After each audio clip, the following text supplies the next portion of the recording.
Today's lecture would be long, आज का class थोड़ी लंबी होगी सर, ठीक है ना, इसके लिए मैं क्षमा प्रार्थी हूँ। क्षमा प्रार्थी क्यों हूँ सर? आज का लेक्चर थोड़ा लंबा होगा और the reason being why this lecture would take long time, इसके पीछे का एक स्पष्ट जवाब ये है कि 95 में 6 एक्सेप्शंस हैं। क्या है 95 में? और 6 एक्सेप्शंस के अंदर उसके बहुत सारे इलस्ट्रेशंस हैं और उसको आज समझाना पड़ेगा। तो क्लास 2 घंटे की होगी। एनीबडी वांट्स मैं एक 1.5 घंटे बाद ब्रेक दे दूंगा 10-15 मिनट का, ठीक है ना, लेकिन लंबा ही पढ़ाऊंगा आज।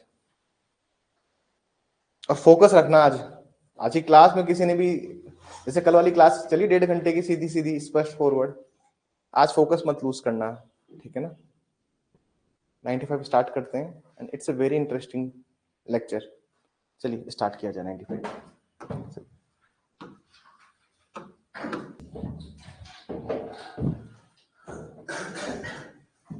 मौसम चेंज हो रहा है, तबीयत का ध्यान रखना, ठीक है ना, थोड़ा सा।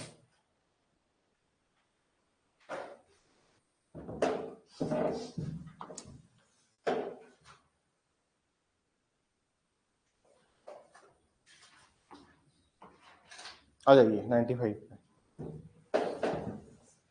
प्लीज ब्रेक निकाल लीजिए।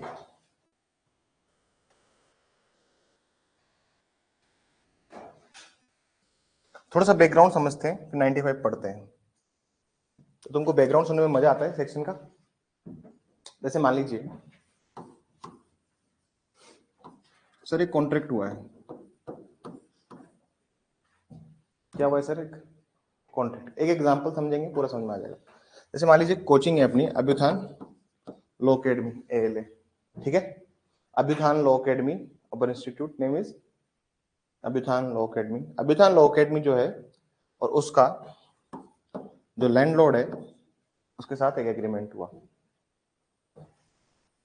ठीक है ना सर। एक एग्रीमेंट था प्रीमाइसेस को लेके, इसका रेंट वेंट हमने सब तय कर दिया, फिक्स कर दिया, ठीक है।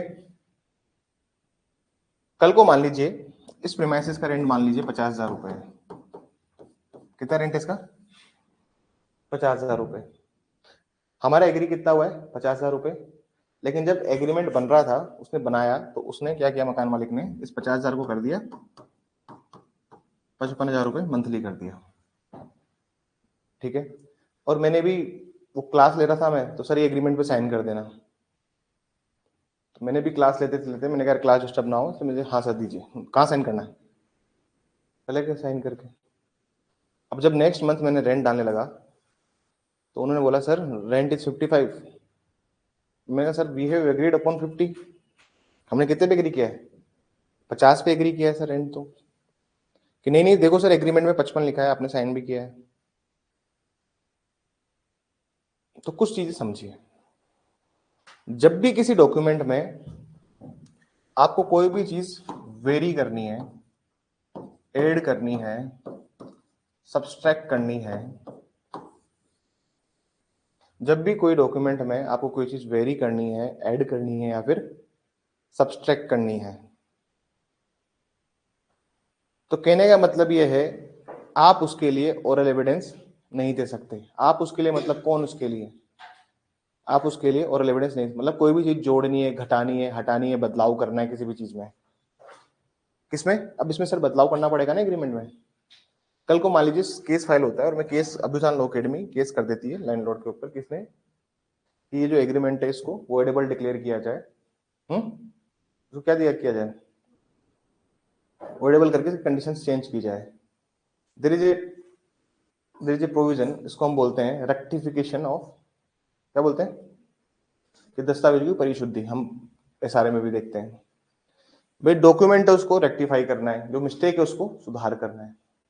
तो सेक्शन 95 एक सिंपल सी बात बोलता है सर कि जब भी सेक्शन 95 एक सिंपल सी बात कहता है कि सर जब भी किसी डॉक्यूमेंट में कोई भी चीज बदलाव करना चाहते हो आप, जो पार्टीज हैं, parties to the contract, parties to the contract grant और डिस्पोजिशन ऑफ प्रॉपर्टी, मतलब कोई भी पक्षकार, संविदा के पक्षकार या फिर अनुदान के पक्षकार या फिर संपत्ति के वैनन के पक्षकार, जो पार्टीज है जिन्होंने एक्चुअली में जो साइन किया था, वो लोग ओरल एविडेंस नहीं देंगे किसी टर्म को बदलने के लिए। क्लियर? ये जनरल रूल है इसका। 95 का जनरल रूल क्या है कि सर अगर कोई कॉन्ट्रैक्ट हुआ है और अगर they want to change anything तो वो ओरल एविडेंस नहीं देंगे। आ जाइए और थोड़ा सा पढ़ना स्टार्ट कीजिए। When the terms of any contract, grant, or other disposition, any matter required by law to be produced in the form of a document, have been proved according to section 94. तो उसको कैसे साबित करना होगा? जो भी आपने 94 के अकॉर्डिंग साबित किया है वो बात तो ठीक है, साबित तो ऐसे करना होगा 94 में से बताया था अपन ने कि जो चीज लिखी हुई है उसके लिए आपको रिटर्न ही देना पड़ेगा। No evidence of oral agreement or statement shall be admitted as between the parties as पढ़िए line, no evidence of any oral agreement. अगर ओरल एग्रीमेंट था उसका कोई भी एविडेंस ओरली बिटवीन पार्टीज, क्या उसका ओरली एविडेंस भी तो बताया था ना मैंने आपको सर, कॉन्ट्रैक्ट दो तरीके से होता है, लाइन समझिए। No evidence of any oral agreement or statement shall be admitted as between the parties. तो पार्टीज के ऊपर मतलब पहली बात ही समझिए कि 95 किस पर लगता है, सिर्फ और सिर्फ पक्षकारों पर लगता है। किस पर लगता है? सिर्फ और सिर्फ पार्टीज पर लगता है। पार्टीज नहीं दे सकती लेकिन थर्ड पार्टी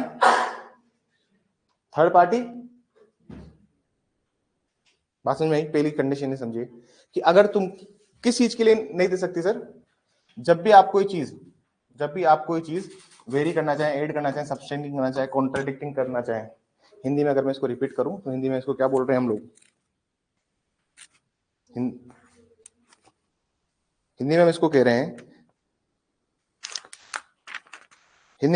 हैं कि अगर उनमें फेरफार करने, जोड़ने या उनमें घटाने के प्रयोजन के लिए ग्रहण नहीं किया जाएगा। तो मतलब तुम अगर कल को कॉन्ट्रैक्ट, ग्रांट, डिस्पोजिशन में तुम चाहते हो कि कोई टर्म ऐसी थी जो ओरली हमने डिसाइड, ऐसा था कि सर हमने उस टर्म को मेंशन किया था, आप उसको अगर घटाना चाहते हो, फेरफार करना चाहते हो, या ऐड करना चाहते हो, सब्सट्रैक्ट करना चाहते हो, कॉन्ट्राडिक्ट करना चाहते हो, ओरल एविडेंस नहीं दे सकते। ये सिंपल रूल है। There are few exceptions to it, हम उसको भी डिस्कस करेंगे क्लास में, लेकिन ये नियम समझ में आया?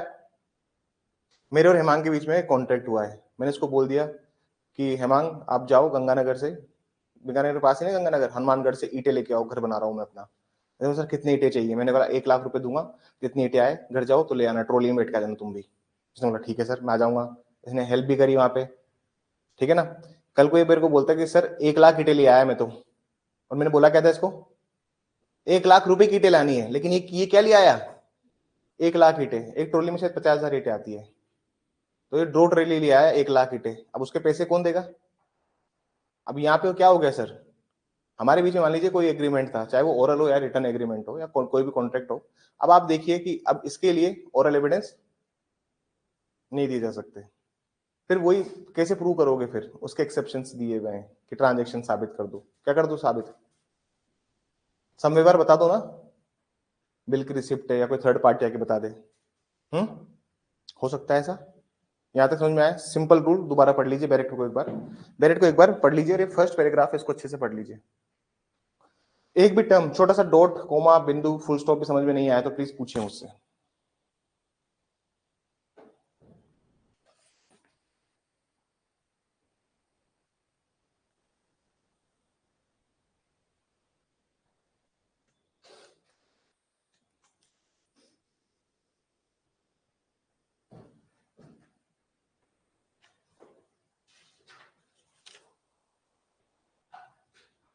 और ये सिर्फ औपचारिक दस्तावेजों में लगता है, बता दिया मैंने आपको।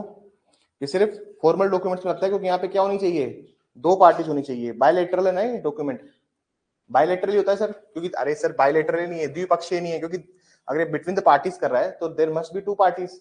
यहाँ पे 2 पार्टीज हैं, 2 पक्षकार हैं, सिंपल सी बात है। तो डॉक्यूमेंट को समझिए आप एक बार। जहां तक समझ में आई कहानी। इसमें जो सबसे इंपॉर्टेंट बात वो है कि सर ये जो शब्द है ना, एज बिटवीन द पार्टीज, ये उसमें नहीं है 91 में, 94 में वो चीज नहीं दी हुई है। क्योंकि वहां पे क्या है सर, सुनिएगा बहुत ध्यान से, और बहुत ध्यान से समझने की कोशिश कीजिएगा। देखिए सर, ऐसी बात है, 94 और 95 में क्या डिफरेंस है भी सुन लीजिए। 94 में तो क्या है सर, 94 तो एक जनरल रूल की बात करता है कि कॉन्ट्रैक्ट ग्रांट डिस्पोजिशन, अगर अगर जो राइटिंग में है और रिड्यूस इन राइटिंग है या फिर required by law to be in writing है, तो उसमें तो कोई भी आदमी ओरल एविडेंस नहीं दे सकता। लेकिन अगर कोई डॉक्यूमेंट ऐसा है जो सिर्फ पार्टीज के बीच में हुआ है, तो वहां पर आप उसके टर्म्स को चेंज करने के लिए ओरल एविडेंस नहीं दोगे, बाकी चीजों के लिए आप ओरल एविडेंसेस दे सकते हो। बात समझ में आई? जैसे मान लीजिए, जैसे मान लीजिए कस्टम है, रूढ़ी है, धंधे की रूढ़ी ये है, धंधे का कस्टम, कस्टम जानते हैं ना क्या होता है? जैसे मान लीजिए हमारे यहाँ पे, मैं मान लीजिए बिजनेस करता हूँ स्क्रैप का, स्क्रैप मतलब ना कबाड़, कबाड़ का बिजनेस करता हूँ मैं। अब हमारे कबाड़ के बिजनेस में क्या है, मैं लोगों को पैसा तब देता हूँ जब वो नेक्स्ट टाइम माल लेके आते हैं। जैसे आज तुम कबाड़ बीन के लाए मेरे पास, तो मैंने बोला कि तुम्हारे 1000 रुपये हो गए, तो बोले 1000 रुपये, कि नेक्स्ट दिन जब तू कबाड़ लेके दोबारा आएगा तब तुझे एक दिन पहले के 1000 रुपये मिलेंगे। एग्रीमेंट हो गया हमारे बीच में, क्या हो गया, एक एग्रीमेंट हो गया, ठीक है, कि मैं हर दिन इसको 1000 किलो कबाड़ दूंगा या दूंगी, ठीक है। अब इस चीज के लिए एग्रीमेंट नहीं हुआ कि पैसा कब आएगा, इसके लिए क्या नहीं हुआ, एग्रीमेंट नहीं हुआ। लेकिन तो ये एक्सेप्शन बताता है कि अगर अगर ऐसा कोई कस्टम है, रूढ़ी है या कोई रिवाज है, तो आप क्या कर सकते हैं, उसको क्लेम कर सकते हैं। You can claim it. आप डॉक्यूमेंट में कोई चीज, दस्तावेज के अंदर किसी चीज को मेंशन मत कीजिए, लेकिन अगर वो कोई कस्टम से रिगार्डिंग है कि हाँ यार ऐसा ही तो होता है, जैसे कहीं कहीं पे क्या होता है सर, अठवाडिये में पैसा रिलीज होता है, मतलब हर 7 दिन बाद पैसा मिलेगा। जैसे टीवी टीवी सीरियल्स होते हैं ना सर, उसमें 3 महीने में, 90 दिन में पैसा मिलता है। ये रूल है, जनरल रूल है वहां के, वो इंडस्ट्री के रूल है। जैसे इंस्टीट्यूट का रूल हो सकता है ना कि पूरी फीस आएगी, उसके बाद क्लास में एंट्री मिलेगी, या आधी फीस डिपॉजिट कराओगे तब जाके एंट्री मिलेगी, फिर 1 महीने बाद आधी फीस और देनी पड़ेगी। ये हो सकता है ना rule, it can be rule also. क्या आप इस पॉसिबिलिटी को आउटलाइन कर देते हैं, क्या आप इस पॉसिबिलिटी को डिनाई कर देते हैं? This is the question in front of you. सवाल समझ में आई बात? कभी कभी क्या होता है सर, डॉक्यूमेंट के अंदर आपको कोई टर्म बदलाव करना है, जोड़ना है, घटाना है या फेर फार करना है, तो आप पार्टीज ओरल एविडेंस नहीं दे सकती, लेकिन third parties oral evidences. Example समझते हैं थोड़ा सा और।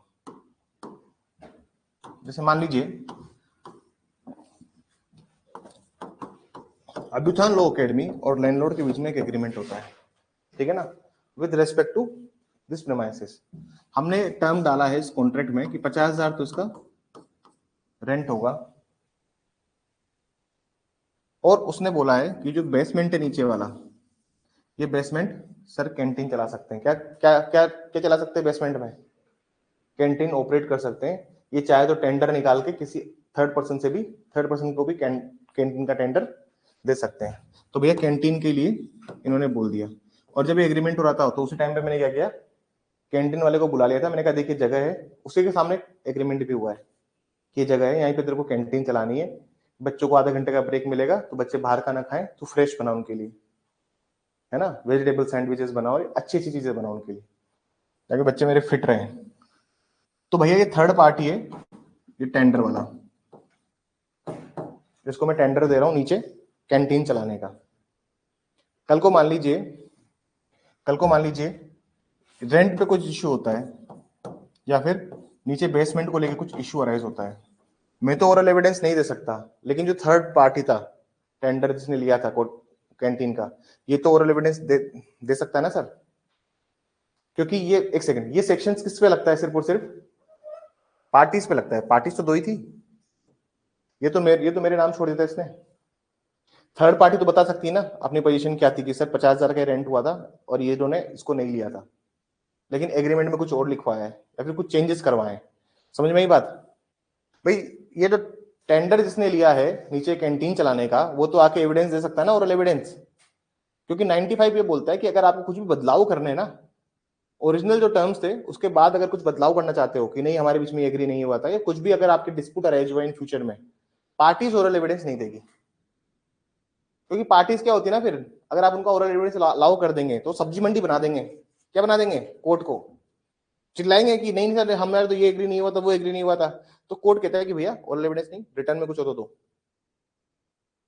या फिर आपके अलावा कोई थर्ड पार्टी थी वहां पे जब एग्री किया था तो उसको बुला लो, कोर्ट ये कहेगा ना, वरना पार्टी तो ओरली चिल्लाती रहेगी, सब्जी मंडी बन जाएगा कोर्ट, तो कोर्ट कैसे मैनेज करोगे फिर? तो ये प्रोविजंस कुछ ऐसे हैं जो डॉक्यूमेंट्स को सबसे सुपीरियर रखते हैं, और पार्टीज को ओरल एविडेंस देने के लिए सही बातें मना ही करना चाहिए, क्योंकि अगर आपने कोई टर्म पे अगर आप एग्री हुए हो तो फिर एग्री क्यों हुए? हाँ पूछिए। थर्ड पार्टी एविडेंस देगी, मोरल एविडेंस तभी देगी ना जब कोई सेपरेट ओरल एग्रीमेंट एग्जिस्टेंस में, उस पे भी आएंगे, उस पे भी आएंगे, we would come on that point also. जिन बच्चों ने पढ़ा हुआ है ना वो आगे से आगे सवाल तैयार कर रखते हैं। I have already discuss this topic in APO classes, APO में भी हमने इसको डिस्कस किया था, इस टॉपिक को बहुत लेंथ में।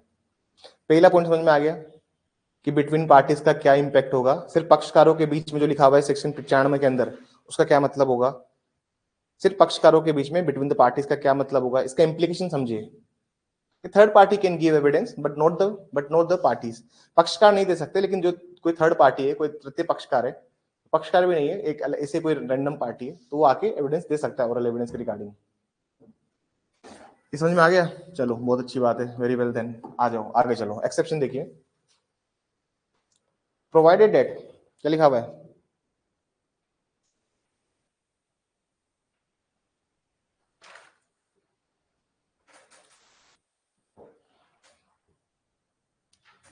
प्रोवाइडेड डेट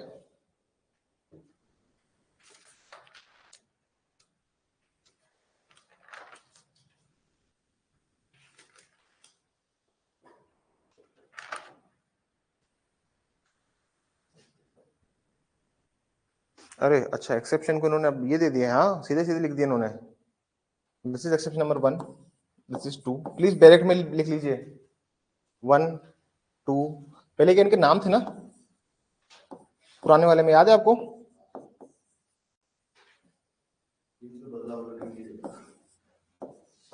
बस ठीक है,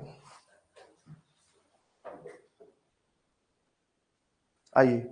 any fact that may be proved which would invalidate any document or which would entitle any person to decree.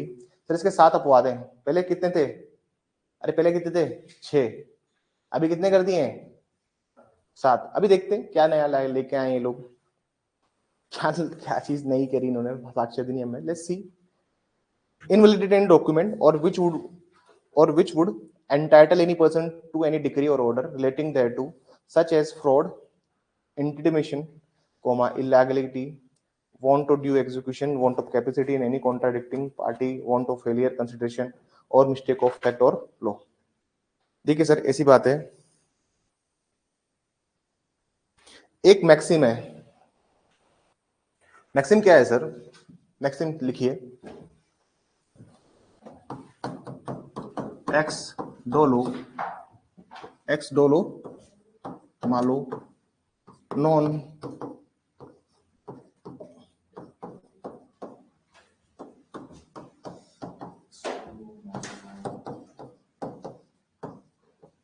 लिखिए, एक्स डोलो मालो नॉन ऑर्क्यूटर एक्सियो, एक्स डोलो मालो नॉन ऑर्क्यूटर एक्सियो। लिखिए, लिखिए इसका मतलब लिखिए,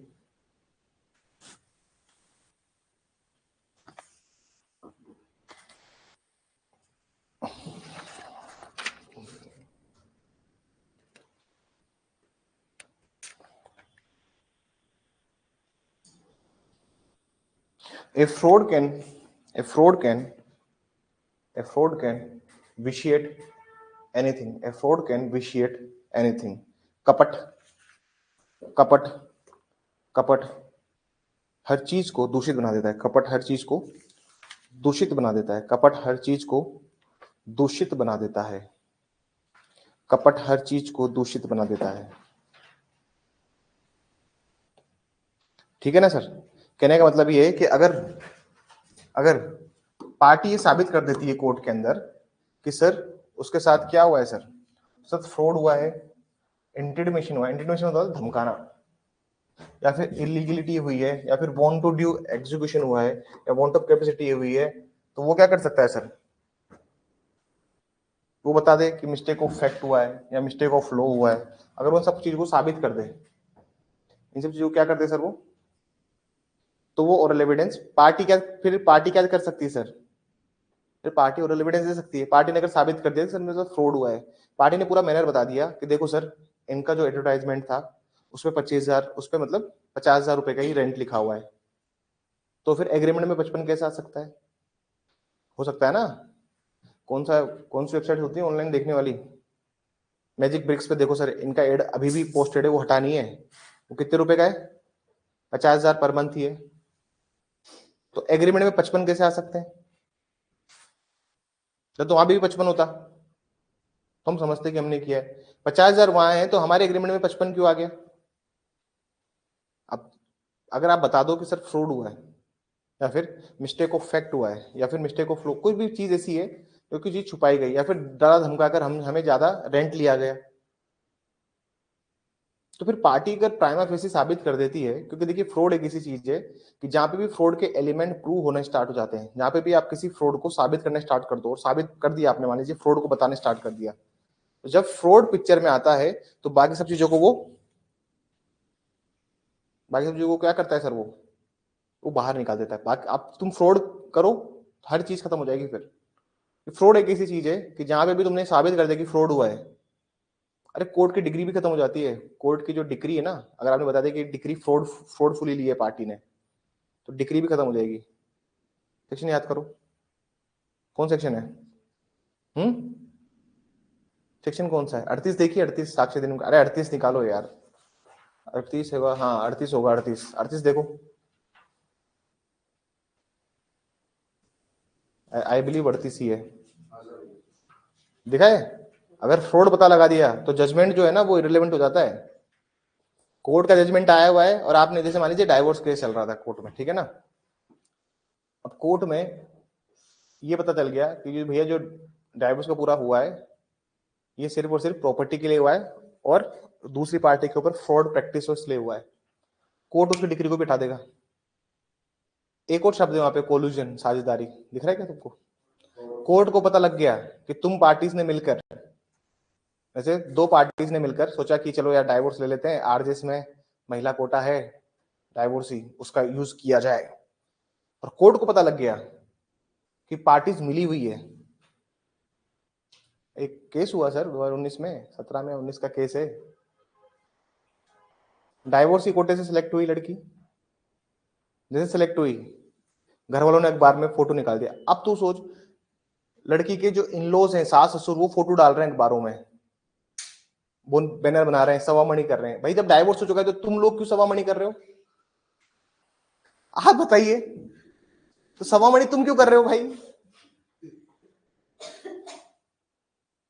हाईकोर्ट को भी इसकी शिकायत हुई, पर हाईकोर्ट एक बार किसी को फाइनल लिस्ट में ले लेता है फिर निकालता नहीं है, हाईकोर्ट की बदनामी ना। फिर हाईकोर्ट निकालता तभी है जब तुमने मिसकंडक्ट किया हो, तुम चैम्बर में बैठ के जॉइंट पी रहे हो, तो फिर तो भगाएगा ही ना हाईकोर्ट, हाईकोर्ट वो रखेगा थोड़ी ना। ऐसा हुआ है 2 केसेस में भी 21 वाली वैकेंसी में। तो द थिंग इज, ऐसे एलिगेशन है, ऐसे एलिगेशन है सर, आरोपी है, मैं पता नहीं अब हुआ नहीं हुआ, लेकिन ऐसा सुनना मैंने भी, वहां के जो एडवोकेट्स हैं दे हैव टोल्ड मी। तो द थिंग इज, अगर आप पूरा सीन देखो, सिनारियो देखो, अगर आप हाईकोर्ट जज जो है आपका, जिस हाईकोर्ट जो आपका सुपरवाइजरी जज है, हाईकोर्ट जज फरजंद अली साहब, उनकी बात नहीं मानोगे तो तुमको तो भगाएंगे ही ना। तो फरजंद अली साहब ने उनको बोला कि कल आप मैडम छुट्टी ले लीजिए, मैं आपका जोधपुर में लगा देता हूँ पोस्टिंग, यहाँ से जाइए, इस कोर्ट में मत रहिए। और फिर भी आप नेक्स्ट डे तैयार होकर कोर्ट में आ गए। Who is at the fault? तुम अगर हाईकोर्ट जज की बात नहीं मान रहे हो, सिविल जज कौन होता है? चपड़ासी है। जुडिशरी का सबसे छोटा पिलर है सर, नहीं है या नहीं है? Is like a peon to the whole judicial system. आप सोचिए, हाईकोर्ट जज, सुप्रीम कोर्ट जज के सामने आप क्या हो? क्या हो? आपके ऊपर कौन है? आप सिविल जज हो, आपके ऊपर सीनियर सिविल जज है, आपके ऊपर फिर एडीजे है, एडीजी के ऊपर डिस्ट्रिक्ट जज है, डिस्ट्रिक्ट जज के ऊपर प्रिंसिपल डिस्ट्रिक्ट जज है, प्रिंसिपल डिस्ट्रिक्ट के ऊपर हाईकोर्ट जज है, हाईकोर्ट जज के ऊपर चीफ जस्टिस ऑफ हाईकोर्ट है। तो 4-5 सीढ़ियों में तो आप नीचे ही हो। टीचर है आपके घर में कोई? तो फर्स्ट ग्रेड सेकंड ग्रेड का नाम सुना है आपने? फर्स्ट ग्रेड में प्रिंसिपल लोग आते हैं, सेकंड ग्रेड में सीनियर जो 10वीं तक पढ़ाते हैं, थर्ड ग्रेड में 8वीं तक पढ़ाने वाला मास्टर होते हैं, 8वीं 5वीं पढ़ाने वाला मास्टर 5वीं तक होते हैं। और फोर्थ क्लास कौन होता है? पियोन। तो ये समझ लीजिए अगर हम भी 4-5 सीढ़ी नीचे हैं तो हम भी वही हैं। समझ में आई बात? तो फ्रॉड कैन विशिएट एनीथिंग। समझ में आई बात? तो एक्स डोलो मालो नॉन अर्क्यूटर एक्सीओ इसी बारे में बात बताता है कि सर अगर आप फ्रॉड प्रैक्टिस करोगे इट कैन विशिएट एवरीथिंग। बात समझ में आई?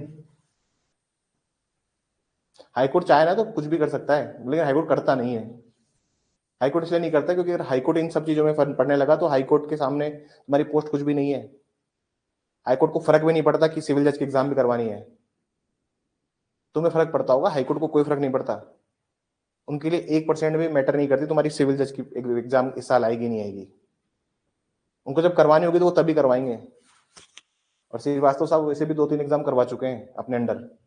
पहले एक्टिंग चीफ जस्टिस थे 21 में, अभी प्रॉपर चीफ जस्टिस हैं।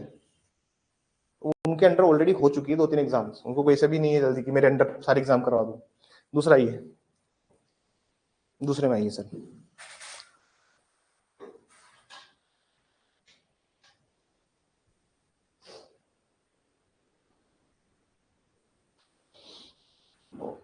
दूसरा एक्सेप्शन समझिए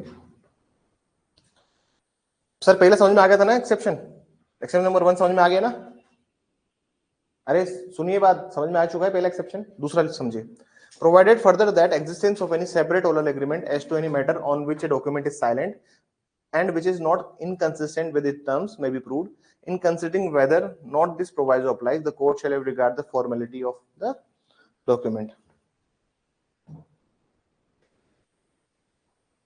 Example, इस पे क्या लिया जाए? एक एग्जाम्पल समझिए सर इसका। मान लीजिए आपने उदयपुर का टूर एंड ट्रेवल करवाया। क्या करवाया? सपोज आप उदयपुर घूमने चले गए। कहाँ चले गए आप घूमने? You have gone to Udaipur, ठीक है। आपने एक टैक्सी करी उदयपुर में जाके। टैक्सी में पूरा रिटर्न एग्रीमेंट था, लेकिन उसमें पार्किंग का नहीं था। किसमें नहीं था? और जो एग्रीमेंट होते हैं ना सर, वो बहुत ही फॉर्मल सा डॉक्यूमेंट होता है जिसमें सारे टर्म्स एंड कंडीशंस होती है। सारी क्या होती है सर? टर्म्स एंड कंडीशंस होती है।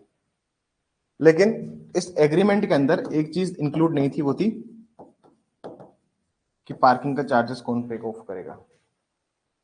पार्किंग के चार्जेस कौन पे ऑफ करेगा? आपका ओरल एग्रीमेंट होता है उससे कि पार्किंग का चार्जेस मैं आपको टैक्सी वाले को बोला आपने भैया मैं दे दूंगा। क्या बोला? कि तेरी पार्किंग का जो चार्ज पड़ेगा ना कहीं पे भी जहां भी गाड़ी रुकेगी, आई वुड पे फॉर इट। सुनिएगा बात, आई वुड पे फॉर योर पार्किंग चार्जेस, ये मेरी जिम्मेदारी है, मैं उसको पे कर दूंगा।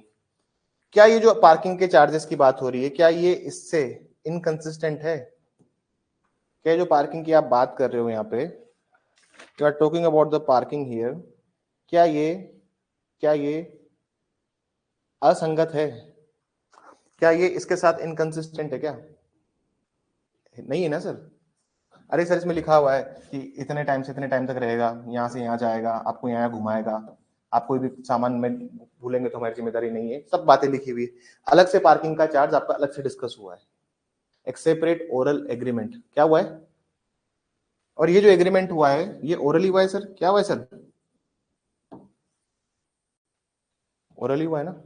अरे हुआ ही नहीं हुआ है ओरली। ओरल एग्रीमेंट जो हुआ है ये एग्रीमेंट के साथ में इनकंसिस्टेंट है। जैसे मान लीजिए यहाँ लिखा हुआ है कि हम 10 रुपए पर किलोमीटर चार्ज करेंगे। क्या ड्राइवर को आप ऐसे बोल रहे हो क्या कि अलग से आजा, मैं तेरे को 9 रुपए का किलोमीटर के हिसाब से तेरे जेब में जाएगा पूरा पैसा? क्या ऐसा कुछ एग्रीमेंट किया गया आपने? इनकंसिस्टेंट। पार्किंग का बात नहीं लिखी थी आपने, अलग से उसको ओरल एग्रीमेंट कर लिया। बात समझ में आई? बात समझ में आई? तो कहने का मतलब यह है कि जो ओरल एग्रीमेंट आपने किया है, मेन एग्रीमेंट के होते हुए भी एक एग्रीमेंट था, इसके होते हुए भी आपने जो ओरल एग्रीमेंट किया है, तो इसके लिए सर आप क्या कर सकते हैं? ओरल एग्रीमेंट ओरल एविडेंस दे सकते हैं या मौखिक साक्ष्य दे सकते हैं। किस चीज के लिए? दोबारा समझिए। सर आप उदयपुर घूमने गए, टैक्सी लिया आपने, टैक्सी वाले ने साइन करवाया, उसने बताया कि कुछ भी टूट फूट होती है, सामान गुम जाता है, ये होता है, सब आपकी जिम्मेदारी है, ड्राइवर साहब आपके साथ रहेंगे, टोल भी आपको देना है। इसमें क्या है, टोल की बात भी लिखी हुई कि टोल जो लगेगा वो भी आप देंगे, लेकिन पार्किंग का इसमें कोई जिक्र नहीं था। तो आपने पार्किंग के लिए टैक्सी वाले ने बोला सर पार्किंग का भी आप को पे करना पड़ेगा, अगर आप जहां पे अगर पार्किंग का चार्ज होगा ना वहीं वहीं पे करना पड़ेगा। ऐसे अगर कहीं गाड़ी लग रही होगी तो मैं लगा दूंगा, लेकिन अगर पार्किंग का शुल्क लगेगा तो सर वो आपको पे ऑफ करना पड़ेगा। आपका ओरल एग्रीमेंट हो गया अलग से। ये ओरल एग्रीमेंट जो हुआ है, क्या ये इस टर्म्स के साथ में, क्या इसके अंतर वस्तु है इस कॉन्ट्रैक्ट की, क्या इसके साथ में टकराव में है, असंगत है, इनकंसिस्टेंट है? सर इनकंसिस्टेंट कहां है? क्या आप ये बात थोड़ी बोल रहे हो कि 10 रुपए किलोमीटर को आप 9 रुपए किलोमीटर अलग से ओरल एग्रीमेंट करो उसके साथ? ऐसा हो रहा है क्या? जो चीज इनकंसिस्टेंट नहीं है तो आप ओरल एग्रीमेंट के लिए क्या कर सकते हो? एक सेपरेट डिस्टिंक्ट ओरल एग्रीमेंट है, एक अलग से मौखिक करार है, उसके लिए आप क्या कर सकते हो सर? मौखिक साक्ष्य ओरल एविडेंस दे सकते हो।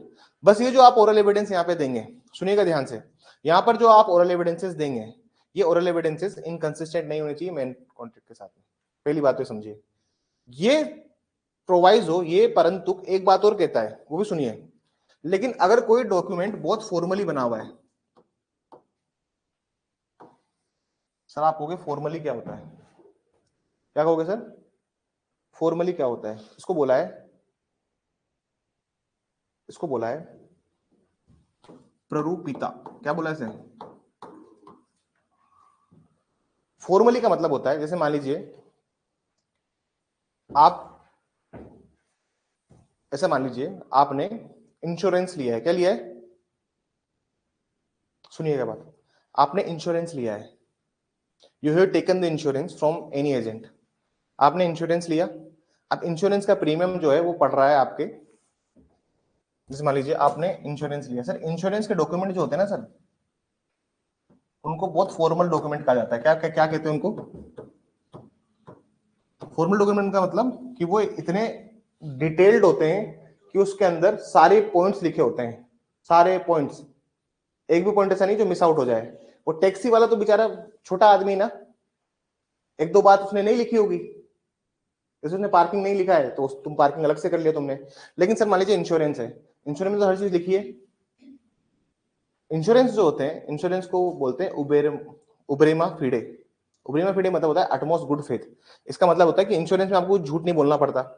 अगर आप हेल्थ इंश्योरेंस ले रहे हैं और आपने उसमें बोल दिया कि, आपने हेल्थ इंश्योरेंस में क्या बोल दिया कि यस यस सर, कि उस बोल, जब इंश्योरेंस का तय हो रहा था तो बोला कि दारू पीते हैं, सिगरेट पीते हैं, और जब कल को कोई बीमारी हो गई और डॉक्टर ने बता दिया कि सर ये तो किडनी में एक्सेसिव लीकर या फिर लंग्स में स्मोकिंग डिटेक्ट हो जाती है, मेडिकल में तो हो जाती है डिटेक्ट, तो आपका इंश्योरेंस क्लेम रिजेक्ट कर दिया जाएगा।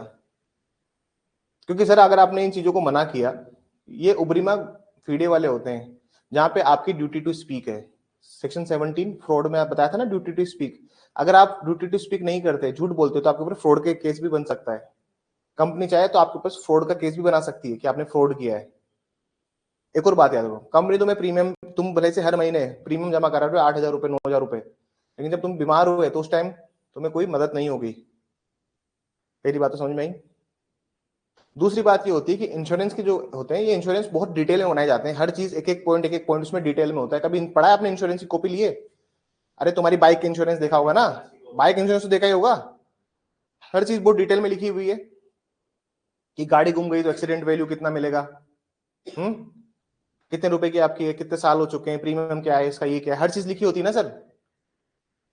तो ये कह रहा है कि अगर कोई डॉक्यूमेंट बहुत फॉर्मल है, कोई डॉक्यूमेंट बहुत प्रारूप रूप से लिखा गया है, तो उसके लिए आप ओरल एग्रीमेंट, ओरल न तो आप उसके लिए ओरल एग्रीमेंट करेंगे, न तो आप उसके लिए मौखिक करार करेंगे, और न ही उसके लिए आप मौखिक साक्ष्य देंगे।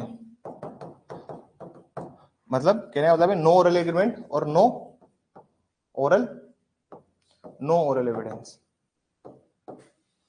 बात समझ में आई? दोनों डायग्राम नोट कर लेना, वरना ऊपर से निकल जाएगा तुम्हारे सब कुछ। ये प्रोवाइजो 2 में है, दोबारा समझिए। तुम उदयपुर के टैक्सी में, अब टैक्सी वाला कोई सर बहुत फॉर्मल एग्रीमेंट बनाता है क्या? वो तो यही, वो तो क्या पॉइंट लिखता है, सभी विवादों का न्याय क्षेत्र उदयपुर होगा, है ना, all dispute subject to Udaipur jurisdiction only.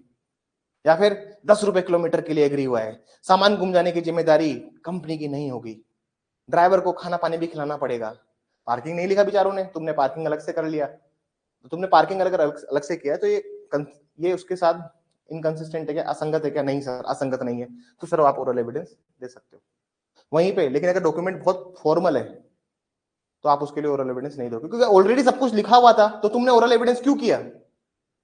अरे तुम्हारा प्रीमियम तय हुआ है इंश्योरेंस का कि 5,000 रुपए हर महीने दूंगा मैं। क्या तय हुआ है? कि मैं हर महीने 5,000 रुपए, मैं हर महीने 5,000 रुपए दूंगा सर आपको। जब आपका ऑलरेडी एक प्रीमियम तय है, जब आपका ऑलरेडी एक प्रीमियम तय हो चुका है, और जो इंश्योरेंस एजेंट है वो बोलता है छोड़ो छोड़ो 5,000 छोड़ो, आप ऐसा करो 4,000 दे दो, मैं देख लूंगा अपने हिसाब से, क्या आप उसको बोलोगे कि नहीं नहीं मेरा एक अलग से ओरल एग्रीमेंट होता है एजेंट के साथ 4,000 रुपए देने का, 1,000 रुपए उसने अपना कमीशन छोड़ दिया था मेरे लिए? क्या आप ओरल एविडेंस दे पाएंगे उसके लिए? मौखिक साक्ष्य देंगे? जो दो डॉक्यूमेंट बहुत फॉर्मल रूप से तैयार किया गया है उसके लिए ओरल एविडेंस वैसे ही नहीं, क्योंकि लूप होल छोड़ा ही नहीं उन्होंने। बात समझ में आई? इसलिए इंश्योरेंस वाले जो होते हैं ना सर, उनके क्लेम अटक जाते हैं सारे, क्योंकि वो बोलते हैं सर ये फॉर्मल डॉक्यूमेंट है ओरल एविडेंस। लाइफ इंश्योरेंस का नाम सुना है आपने? लाइफ इंश्योरेंस LIC के एजेंट होते हैं ना सर, अखबार में नहीं पढ़ते? LIC का एजेंट पैसे खा के भागा, पैसे कहां दे रहे हो आप? एजेंट को दे रहे हो, एजेंट ने जमा कराए नहीं कराए? क्या आप ओरल एविडेंस दोगे क्या? नहीं सर हमने उसके सामने पैसे दिए थे। थर्ड पार्टी तो दे सकती है, लेकिन पार्टी बोल सकती है क्या? थर्ड पार्टी आके बोल सकती है ना सर मेरे सामने उसने एजेंट को पैसे दिए हैं। थर्ड पार्टी तो दे सकती है, लेकिन पार्टी तो नहीं बोल सकती ना। समझ में आई? सेकंड प्रोसेस समझ में आया? हेमराज समझ में आया? डॉक्यूमेंट बहुत फॉर्मल बना दोगे तो नहीं दोगे। पढ़ लो एक बार जल्दी से। अमित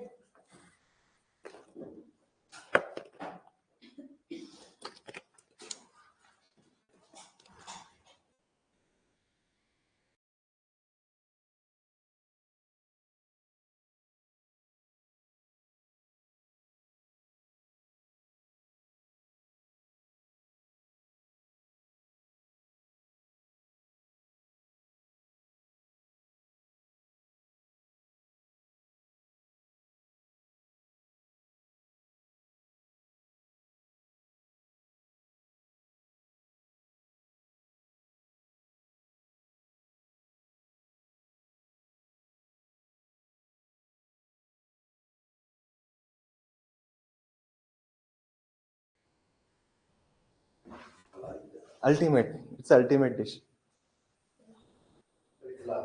हाँ भाई क्या समझ में नहीं आ रहा? अरे इधर की बात नहीं,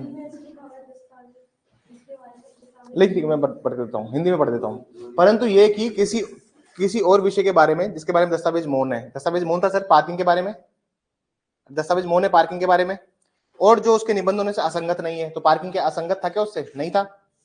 किसी पृथक मौखिक करार या अस्तित्व साबित किया जा सकेगा, you can give the oral evidence there. आगे देखिए, इस प्रकार विचार करते समय कि ये परंतु लागू होता है या नहीं, न्यायालय दस्तावेज की प्रवृत्ति की मात्रा को ध्यान में रखेगा। कोर्ट ये देखेगा कि डॉक्यूमेंट फॉर्मल भी, अगर डॉक्यूमेंट फॉर्मल हुआ तो नहीं देंगे। ध्यान क्यों रखेगा? क्योंकि फॉर्मेलिटी में कोर्ट नहीं अलाउ करेगा आपको ओरल एविडेंस। भैया जो चीज बहुत फॉर्मल लिखी हुई है, जो चीज बिल्कुल इसके अंदर हर चीज को तुमने इंक्लूड किया है, बहुत एग्जॉस्टिव डॉक्यूमेंट बनाया है, एक संपूर्ण दस्तावेज तैयार किया है, क्या उसके लिए तुम ओरल एविडेंस अलाउ करोगे? समझ में आ गई कहानी?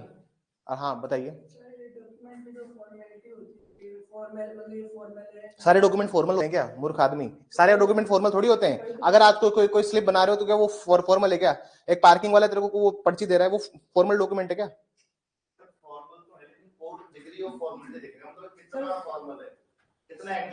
आप ही देखो, जैसे डॉक्यूमेंट जो होते हैं वो सारे फॉर्मल नहीं होते हैं। कुछ डॉक्यूमेंट्स होते हैं जिनको हम फॉर्मल डॉक्यूमेंट कहते हैं, जैसे आर्बिट्रेशन एग्रीमेंट।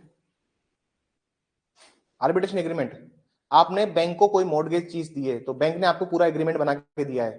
तुमने गाड़ी लोन पे लिए, तो हर चीज लिखी हुई उसमें कि ईएमआई, इतनी ईएमआई मिस कर दोगे तो हमें राइट होगा तुम्हारी गाड़ी उठा के लेके जाने का।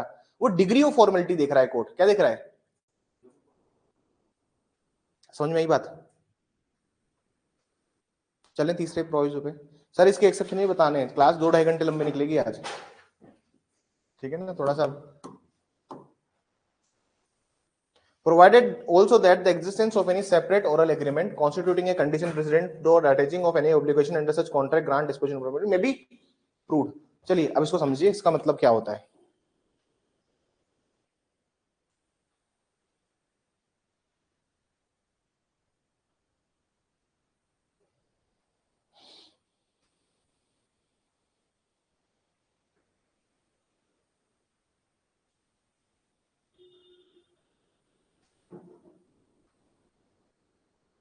जैसे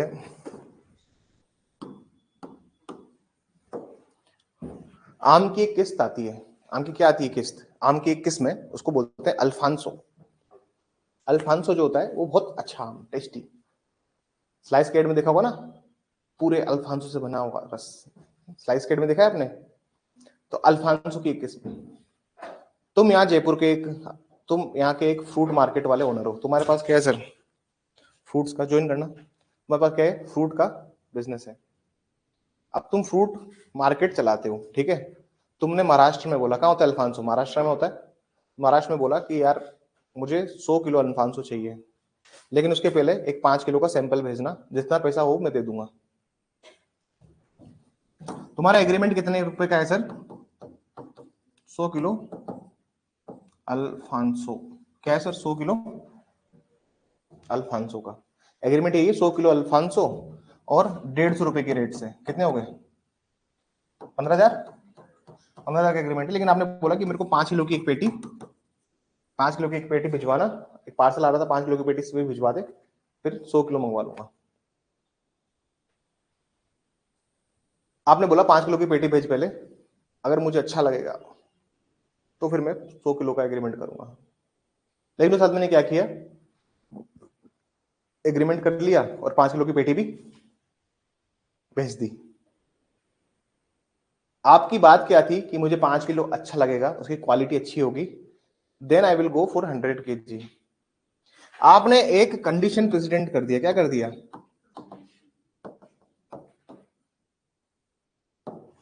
हिंदी में इस कंडीशन प्रेसिडेंट को क्या बोला गया है? पूर्वभाव्य शर्त। पूर्वभाव्य शर्त।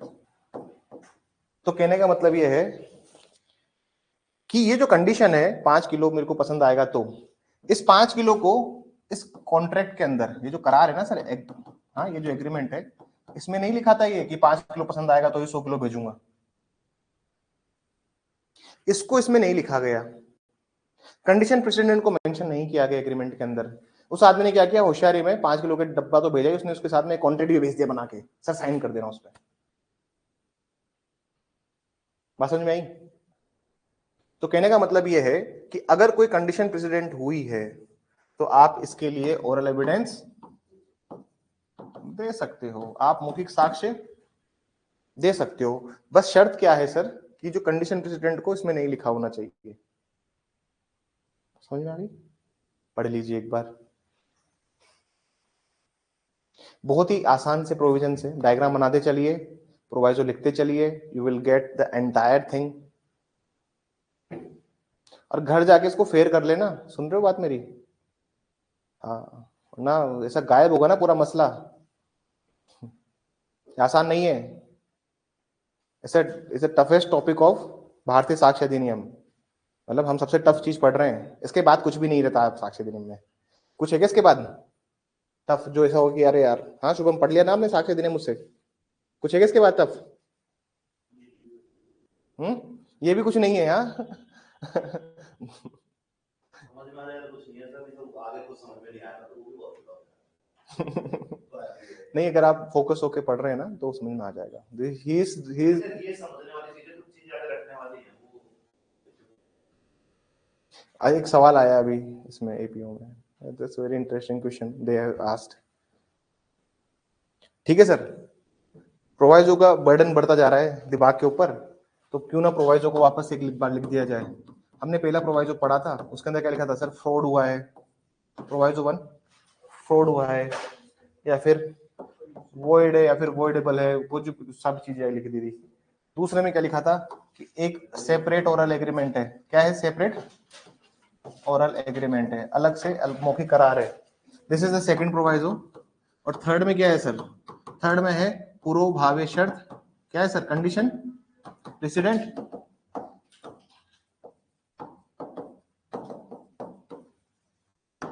पकड़ के रखना टॉपिक को। अभी इलस्ट्रेशन बताऊंगा, फिर आपको पूछूंगा बताओ ये किसका है, बताओ किस में जाएगा। तुम्हारा उस टाइम बुद्धि काम करनी चाहिए। सर ये बताओ ये इलस्ट्रेशन कौन से प्रोवाइजो से रिलेटेड है? हो जाएगा ना सर? कर देंगे ना? पढ़ लिया? समझ में आ गया होगा?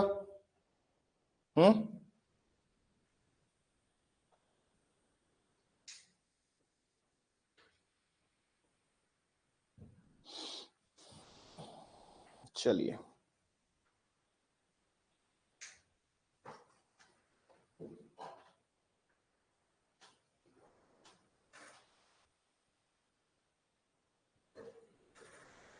एक शब्द है यहाँ पे जो प्रोवाइजो 4 है ना sir, that is something typical. इसको समझना पड़ेगा, समझिए इसको। प्रोवाइजो 4 बोलता है, इसके लिए एक और कहानी सुनानी पड़ेगी तुम्हें। एग्जाम्पल कहानी होता है सर, उसको समझ लोगे तो प्रोविजन आसान बन जाता है बस, वरना तुम घूमते रहोगे। क्या होता है सर?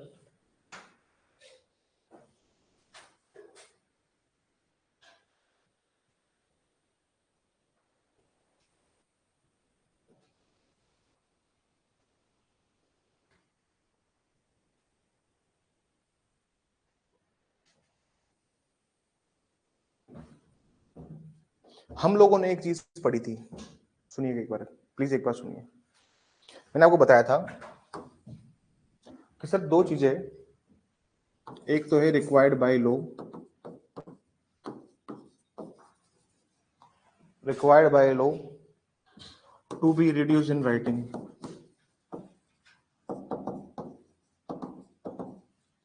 और हमने एक और चीज पढ़ी थी which is required by law to be registered. विधि द्वारा अपेक्षित है कि वह लिखित में लिखा गया हो, और दूसरा है विधि द्वारा अपेक्षित है कि वह रजिस्ट्रीकृत हो। दो चीजें पढ़ी थी हमने। अगर कोई भी डॉक्यूमेंट जो ये दोनों शर्तों में आ जाता है, कोई भी डॉक्यूमेंट जो इन दोनों शर्तों में फॉल हो जाता है, कोई भी डॉक्यूमेंट इन शर्तों में फॉल होता है, तो आप उसमें कोई भी चीज मॉडिफाई, एड या फिर फेरफार, ये सब वेरिएंस करने के लिए ओरल एविडेंस नहीं देंगे। क्या नहीं देंगे? ओरल एविडेंस नहीं देंगे। लेकिन अगर कोई डॉक्यूमेंट है, जैसे जैसे कोई एग्रीमेंट किया है आपने, क्या किया है सर? घर का एग्रीमेंट होता है सर, आपने 11 महीने का, कितने महीने का एग्रीमेंट किया है? सुनिएगा सर, तो सर इसको रजिस्टर्ड कराने की जरूरत है क्या? क्या इसका रजिस्ट्रेशन रिक्वायर्ड है? क्या इसका रजिस्ट्रेशन रिक्वायर्ड है क्या? इसका रजिस्ट्रेशन रिक्वायर्ड नहीं है। मान लीजिए 11 महीने का एग्रीमेंट था और आपका रेंट जो तय हुआ था वो हुआ था 10,000, लेकिन कुछ परिस्थितियां बदली और आपकी आर्थिक हालत थोड़ी सी कमजोर हो गई। उस टाइम 10,000 रुपए भी इजी लगते थे, लेकिन अब आपने उसको बोला मकान मालिक को, देख यार मेरा कहीं पैसा अटका हुआ है, ठीक है ना, मेरी नीयत तो है देने की, लेकिन अभी मेरे पास पैसा आ नहीं रहा, प्लीज ये जो 10,000 का एग्रीमेंट है इसको 8,000 कर ले, मैं जिंदगी भर तेरा एहसानमंद रहूंगा। क्या बोला? जिंदगी भर तेरा एहसानमंद रहूंगा, और ये काम कर दिया तो मैं जिंदगी भर नहीं भूलूंगा, और अगर तूने ये काम नहीं किया तो मैं तुझे भी नहीं भूलने दूंगा। क्या कहा? तूने अगर मेरा 8,000 कर दिया तो मैं तेरा एहसान जिंदगी भर नहीं भूलूंगा, और तूने अगर मेरा रेंट 8,000 नहीं किया तो मैं तेरे को जिंदगी भर भूलने नहीं दूंगा, 8,000 रुपए कर देता तो ठीक रहता। तो मतलब आपने इनडायरेक्टली तो धमका दिया कि खाली नहीं करूंगा, फिर लगा देना फिर जितना जोड़ लगाना है। मकान मालिक समझदार, ठीक है, उसने कहा 8,000 का, ओके डन। ये जो 8,000 का किया है आपने, ये क्या किया है, इसको बोला गया है इन्होंने इसको बोला है डिस्टिंक्ट सब्सिक्वेंट ओरल एग्रीमेंट। क्या बोला इसको? Subsequent oral, distinct subsequent oral agreement.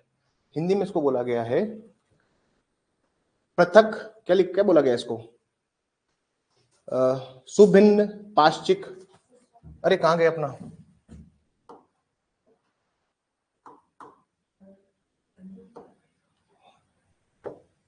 हाँ क्या बोला गया है, वेरी गुड, सुभिन्न, सुभिन्न पाश्चिक लिखा है, मेरे में तो पाश्चिक लिखा है, सुभिन्न पाश्चिक मौखिक करार।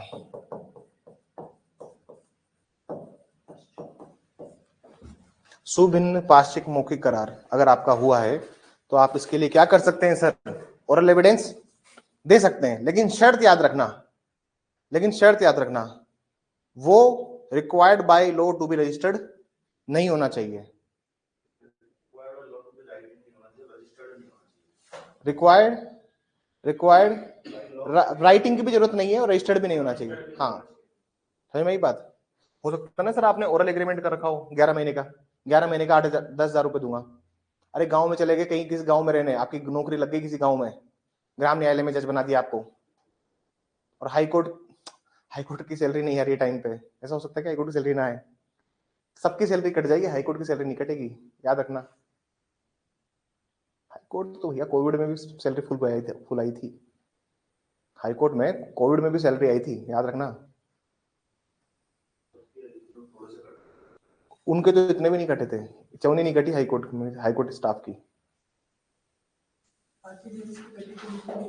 किसी की भी नहीं कटी थी। तो कहने का मतलब यह है कि अगर रिक्वायर्ड बाय लॉ नहीं है और रजिस्टर्ड करवाने की जरूरत नहीं है, लिखित में नहीं है और रजिस्टर्ड नहीं करवाया है, तो आप अलग से कोई भी कर रहे हो उसके लिए भी ओरल एविडेंस दे सकते हो। समझ में आएगा? बैरेक पढ़ लीजिए यार, इतना सा कष्ट कीजिए मुझ पर कि प्लीज बैरेक को रीड कर लीजिए। एक तो ये डायग्राम बनाना है इसमें, और एक ये भी डायग्राम बनाना है इसमें। कौन सा ये था क्या? एक तो ये था और एक ये था। राइटिंग और रजिस्टर्ड होगा तो यहाँ ओरल एविडेंस नहीं देंगे, और रिक्वायर्ड बाय लॉ में राइटिंग और रजिस्टर्ड दोनों नहीं है तो ओरल एविडेंस दे सकते हैं, तो वो तो फिर ऐसे ही दे सकते हैं। दे सकते हैं लेकिन प्रोवाइजो बना दिया ना इसको प्रोवाइजो बना दिया अलग से। इसको लिख लीजिए, दोनों डायग्राम बन गए, ये बन गया, ठीक है। वेरिएंस कुछ तो हिंदी में भी लिखना पड़ेगा ना, क्लास के हिंदी मीडियम वाले बच्चे नाराज हो जाएंगे अपने। हाँ हेमराज सोचेंगे सारे पूरा अंग्रेजी में करा दो यार।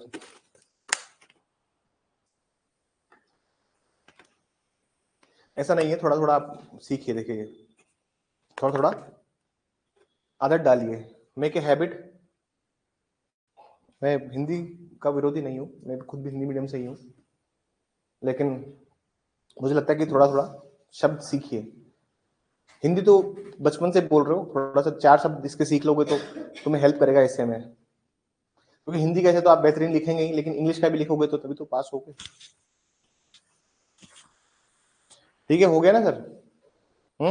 देखिए डिफरेंस क्या है दोनों में, अभी तुम देखिए, देखो 92 जो है ना, 92 बोलता है कि अगर आपने कोई कंटेम्पोरनियस एग्रीमेंट किया है, मतलब आपने कोई इस तरह का एग्रीमेंट कर दिया है जो कि बहुत उस तरह का है, किस तरह का है, जो कि आपने कोई सब्सिक्वेंट एग्रीमेंट कर दिया है, ठीक है ना। अगर 92 में अगर आपने कोई सब्सिक्वेंट एग्रीमेंट किया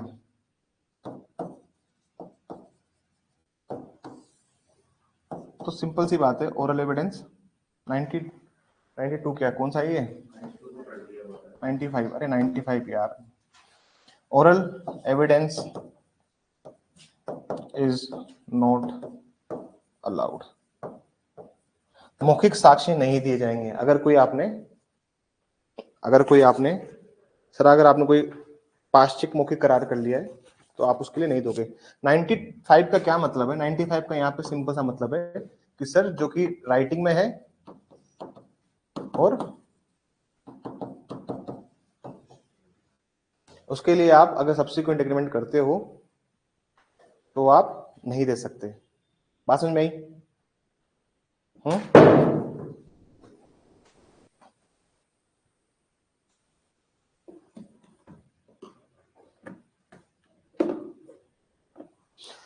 लेकिन ये जो प्रोवाइजो है,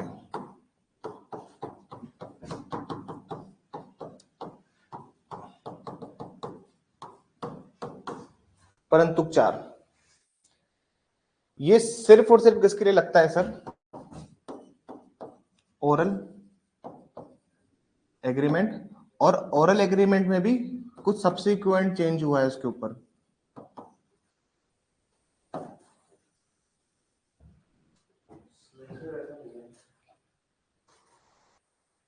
दो मिनट दो। ऐसा है कि कोई डिस्टिंक्ट सब्सिक्वेंट ओरल एग्रीमेंट, उसमें आप ओरल एविडेंसेस दे सकते हो। गांव में गए, तुम्हारा किराया तय हुआ, गांव में कोई एग्रीमेंट होता है क्या?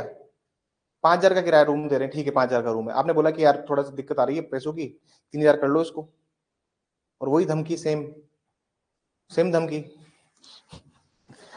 कि जिंदगी भर याद रखूंगा, लेकिन अगर तूने नहीं किया तो जिंदगी में तेरे को भूलने भी नहीं दूंगा। आदमी समझदार था, उसने चुपचाप उसको, ओरली सारा काम हो रहा है ना sir, you can give the oral evidence. अरे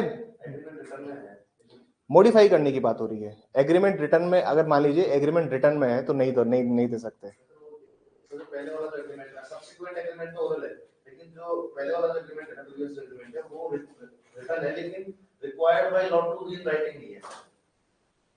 तो सर उसमें ओरल एविडेंस दिया जा सकता है ना सर, यही तो कह रहा है।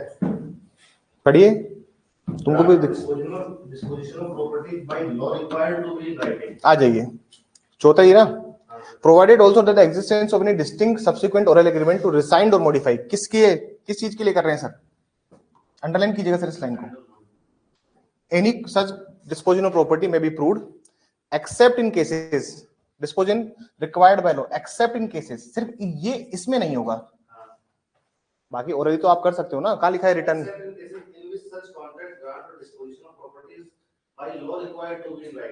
नहीं शुभम, आप एक बार ध्यान से पढ़िए उसको, मत कीजिए, एक बार ध्यान से पढ़ लीजिए, एक बार ध्यान से शांति से पढ़िए, क्लास के बाद पूछेगा मुझसे ये चीज, आप उल्टा समझ रहे हो आप, और बुद्धि लगा के समझोगे तो प्रोवाइजो की बात कर रहे हैं। प्रोवाइजो का प्रोवाइजो रूल बन जाता है, याद रखना। वो प्रोवाइजो को भी एक्सेप्ट कर रहा है तो वो रूल की बात कर रहा है, ध्यान से समझिए। प्रोवाइजो का प्रोवाइजो क्या बन जाएगा? रूल। और जो चीज रूल बन गई उसमें तो आप नहीं दे पाएंगे ना। ध्यान से पढ़िए,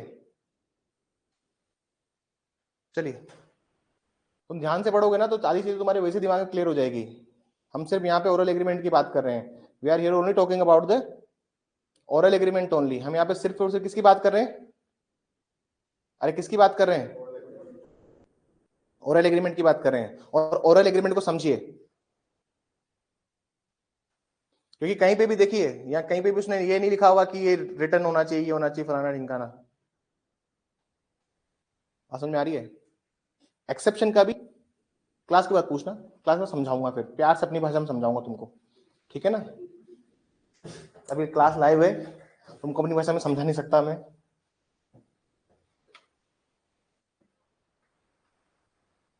ठीक है, आगे चले सर। इसमें समस्या कुछ, जो चीज राइटिंग में है, रजिस्टर्ड है, उस पर नहीं लगेगा ये, लेकिन जो चीज आपने ओरली की थी और ओरली में कुछ ओरली भी चेंज कर दी है, याद रखूंगा, नहीं याद रखेगा तेरे को भूलने नहीं दूंगा टाइप धमकी देके, तो फिर क्या हुआ? ओरल एविडेंस दी जा सकते हैं। It's simple. Are you getting my point? Slide दिखाऊंगा।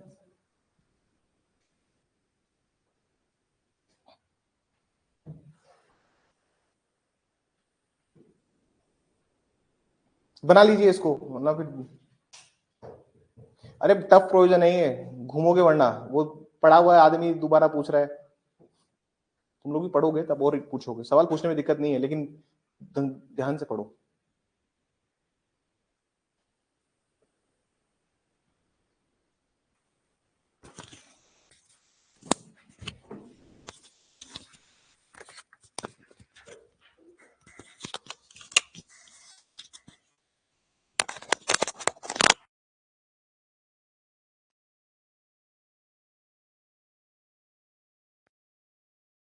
हैं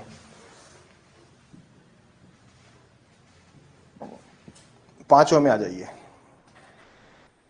किसमें आ जाइए सर? अरे समझ में आ गया ना, ये बहुत इंपॉर्टेंट था। ये चौथा जो प्रोवाइजो है ना, ये समझ में नहीं आता है, लेकिन इसको समझने के लिए सिंपल सी एक बात याद रख लो कि सर अगर कोई चीज राइटिंग में है और रजिस्टर्ड है, उसके लिए आप अलग से ओरल एग्रीमेंट करके उसको आप नहीं साबित कर सकते। बात समझ में? लेकिन अगर कोई ओरल एग्रीमेंट था, ओरल एग्रीमेंट में भी आपने कोई चीज मॉडिफाई कर दी है, क्या कर दिया सर? रिसेंड कर दिया, मॉडिफाई कर दिए, तो उसको भी आप ओरल एविडेंस से साबित कर सकते हो। और अब कंफ्यूजन कहाँ होती है, मैं आपको सिंपल सी बात बताता हूँ। देखिए मैं तुमको बता देता हूँ, नहीं समझ में आएगा तो कोई बात नहीं। देखिए जब प्रोवाइजो 2 में दिक्कत कहाँ आती है बच्चों को, और प्रोवाइजो 4 में सबसे ज्यादा कंफ्यूजन यहाँ पे है, क्योंकि दोनों जगह क्या हो रहा है, ओरल एग्रीमेंट अलग से बन रहा है। यहाँ पर मान लीजिए कोई चीज राइटिंग में थी प्लस रजिस्टर्ड थी, यहां पर आपने एक ओरल एग्रीमेंट किया है, क्या किया है? लेकिन ये जो आपने ओरल एग्रीमेंट किया है, ये इससे कॉन्ट्रडिक्शन में नहीं है। इससे अगर असंगत होता, इससे अगर कॉन्ट्रेरी होता तो आप नहीं दे सकते थे, लेकिन आपने ओरल एग्रीमेंट किया है 50 भाई पार्किंग के लिए, तो फिर आप ओरल एविडेंस दे सकते हो। लेकिन प्रोवाइजो 4 में ये साफ बोलता है कि अगर कोई चीज रजिस्टर्ड है प्लस राइटिंग में है और आप इसको मॉडिफाई करना चाहते हो, इसमें बदलाव करना चाहते हो, तो ओरल एविडेंसेस नहीं दोगे। लेकिन अगर आपने कोई ओरली एग्रीमेंट किया था और ओरली एग्रीमेंट में कुछ चीज मॉडिफाई की है, तो उसके लिए आप ओरल एविडेंस बना लीजिए। इसको भी जिंदगी में कंफ्यूजन नहीं रखने का है, कंसेप्ट क्रिस्टल क्लियर होंगे तभी तो भैया नंबर आएंगे। अरे जब लहरें नौकाओं से टकराएगी तभी तो किनारे नसीब होंगे।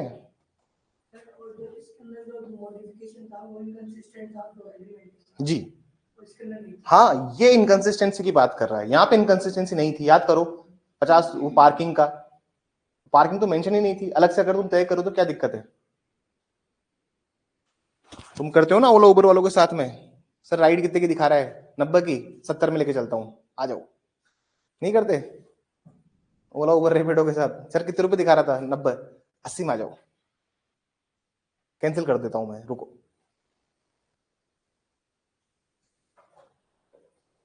तो तुमने क्या कर लिया है, तुम ओरल एविडेंस नहीं दे पाओगे, क्योंकि तुमने उसको मॉडिफाई करने की कोशिश करी है, जो कि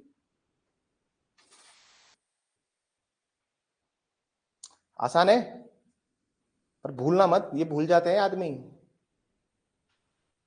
क्या होता है sir? It is easy but it becomes difficult अगर आप पढ़ोगे नहीं तो। पढ़ोगे नहीं तो क्या हो जाएगा? भूल जाओगे, फिर टेढ़े मेढ़े सवाल करोगे।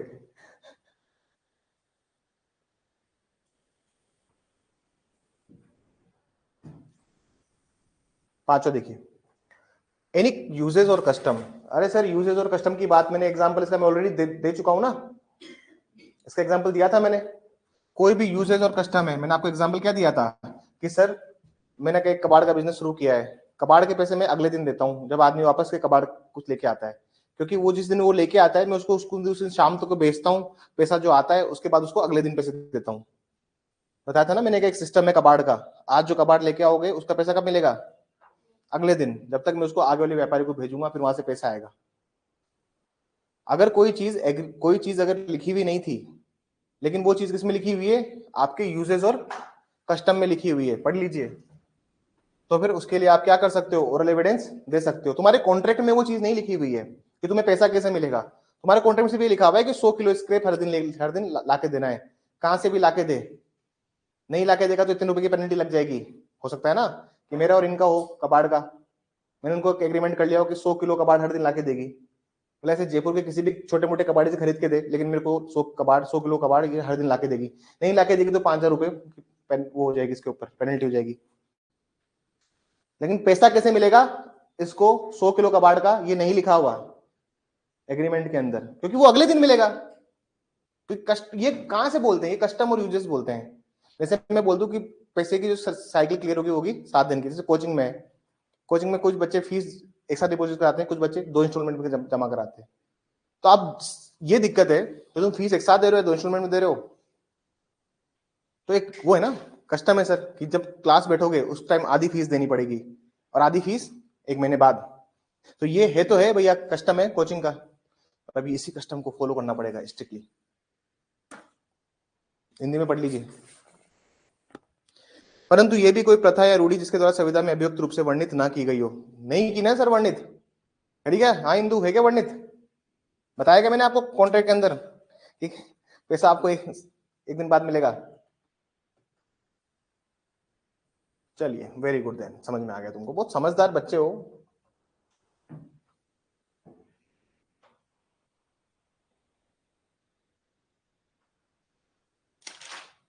समझदारी तो फुल है अपने बच्चों के अंदर।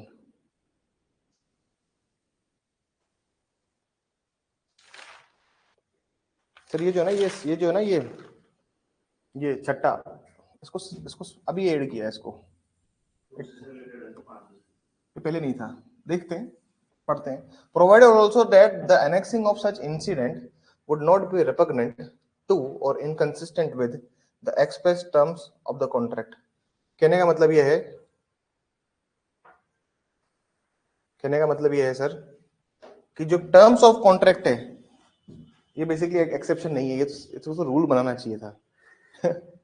ये कहने का मतलब ये है कि सर अगर आप कुछ भी अलग चीज कर रहे हो, रिटर्न कॉन्ट्रैक्ट से कुछ अलग कर रहे हो, तो वो इनकंसिस्टेंट असंगत नहीं होनी चाहिए। इसमें क्या ये फालतू चीज ऐड करते रहते हैं, पढ़ लीजिए वही सब लिखा हुआ है। इसको एक्सेप्शन क्यों बनाए, तो रूल है भाई, पढ़ लो यही लिखा हुआ है कि जो कॉन्ट्रैक्ट है उससे अलग नहीं होना चाहिए, तो फिर ये एक्सेप्शन क्यों है। ये तो 2 में भी जा सकता था, 2 में भी तो लिखा हुआ है। फिफ्थ वाला कौन सा है, कस्टम का लिखा है इसमें।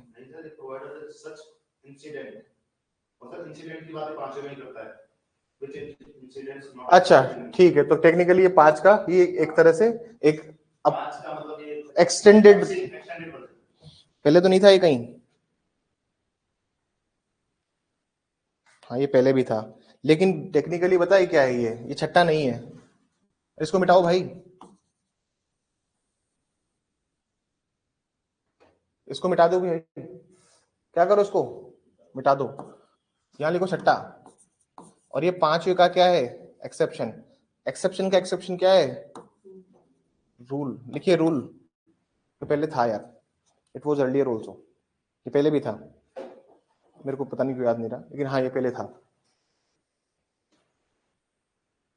ठीक है ना सर। कहने का मतलब ये ऐसा है सर कि मैंने मान लीजिए एग्रीमेंट किया 100 किलो कबाड़ का, ठीक है ना, और इंदू आके मुझ पे अड़ गई कि नहीं सर पैसा तो शाम को ही चाहिए, मजदूर का पसीना नहीं सूखे उसके पहले इसकी जेब में नोट पहुंच जाने चाहिए सर, हमेशा मैंने सिद्धांत पे काम किया है, तो क्या पता ये कर दे उस एग्रीमेंट के अकॉर्डिंग। तो कहने का मतलब ये कि कस्टम को भी ओवरराइड कर देगा अगर आपने एग्रीमेंट में लिखा हुआ है तो। इनकंसिस्टेंट नहीं होना चाहिए, टेक्निकल बात ये है। जैसे कहते हैं ना बहुत से लोग कि मजदूर का पसीना नहीं सूखे उसके पहले जेब में उसकी पगार पहुंच जानी चाहिए, वैसा कुछ सीन है, बस समझ लीजिए। 7 ये छट्टा देखिए सर, 6 ये 7 ही है। वो बेसिकली इन लोगों ने यार बहुत अलग से, इनको कुछ तो लिखना चाहिए था ना, क्यों हटा दिए इन्होंने प्रोवाइज और प्रोवाइज, इन्होंने हटा क्यों दिए, हाँ ये चेंज किया इन्होंने। ऐसा तो है ना सरकारी काम, एक ही रोड को बनाओ फिर तोड़ो, फिर बनाओ फिर तोड़ो, फिर बनाओ फिर तोड़ो, वैसा काम किया इन्होंने। एक ही नाले को खोदो फिर लाइन डालो, फिर लाइन डालो, फिर बीएसएनएल वाले आ जाएंगे, फिर पीडब्ल्यूडी वाले आ गए, फिर जलदायु विभाग आ गया, हाँ फिर इलेक्ट्रिकल वाले आ गए, इलेक्ट्रिकल वाले आ गए, फिर नल की लाइन डल रही है, फिर बिसलपुर लाइन डल रही है, खोद रहे बना रहे, खोद रहे बना रहे, और सब पैसा कमा रहे हैं। अमीर डिपार्टमेंट है पीडब्ल्यूडी, उसके ठेकेदार सब बहुत पैसा कमाते हैं, एक ही रोड को बार बार बना के। अब क्या काम, वैसे ही सर इन्होंने क्या किया, कुछ नहीं सर, इन सबके आगे क्या लिखा हुआ था, प्रोवाइजो 1 2 3 4 5 6 लिखा हुआ था, वो सबको हटा दिया और बोला कि नया एक लाए हैं। जितने भी सेक्शन 65A उसको बना दिया 63 62, 65B 63, ऐसा कर दिया इन्होंने काम। तो वही बात हो गई कि मुल्क का नाम चेंज करने से अगर मुल्क की दशा चेंज हो जाती है तो मुल्क का नाम चेंज किया जाए। इसमें चल रहा था ना कि भारत नाम हो जाएगा, नहीं चल रहा था कि पहले अपने देश का नाम भारत था, अंग्रेजों ने आके इंडिया दिया, और जैसे हम सोच रहे थे कि इंडिया छोड़ेंगे, पाकिस्तान वाले कह रहे कि इंडिया नाम हमें दे दो। सुना तुमने, रिपोर्ट आई थी इनकी, ये भी रिपोर्ट आई थी, पाकिस्तान के कुछ लोगों ने क्लेम किया कि इंडिया नाम हमें दे दो, हमें इंडस वैली वहां है ना पाकिस्तान में, तो असली नाम इंडिया हमारा होना चाहिए, हम पाकिस्तानी, हम हमारा अपना नया नाम इंडिया रखेंगे। और अब इसे भी अपना देश 100 साल के लीज पे आ जाते हैं, पता है तुम्हें बात। छठा प्रोविजो देखिए सर, जैसे मान लीजिए एक डॉक्यूमेंट है, यही बनाऊंगा इसको तो मैं, अब मान लीजिए एक डॉक्यूमेंट है, अब डॉक्यूमेंट है सर ए और बी के बीच में, लेकिन सर डॉक्यूमेंट में ऐसा है कि इसमें इंटेंशन ऑफ पार्टीज क्लियर नहीं हो पा रही है। करते ना हम लोग रेक्टिफिकेशन ऑफ इंस्ट्रूमेंट, परिशुद्धि, जहां पे मैंने बताया था आपको, where the express intention of the parties does not appear from the record, जहां पर पक्षकारों का आशय क्या है, इंटेंशन ऑफ पार्टीज क्या है डॉक्यूमेंट बनाने के पीछे, कि यार इसका क्या क्या इंटेंशन है, समझ ही नहीं आ रहा है, तो उसके लिए आप क्या कर सकते हो, ओरल एविडेंस दे सकते हो। पढ़ लीजिए लास्ट प्रोविजो को। तो जितने भी सराउंडिंग फैक्ट्स दोगे ना आप सर, अरे सराउंडिंग फैक्ट्स एंड सर्कमस्टेंसेस, जो पारे, जो आसपास के क्या तथ्य हैं, क्या परिस्थितियां थी, ये सब जो दोगे आप, ये सबका क्या दे सकते हो आप, एविडेंस दे सकते हो।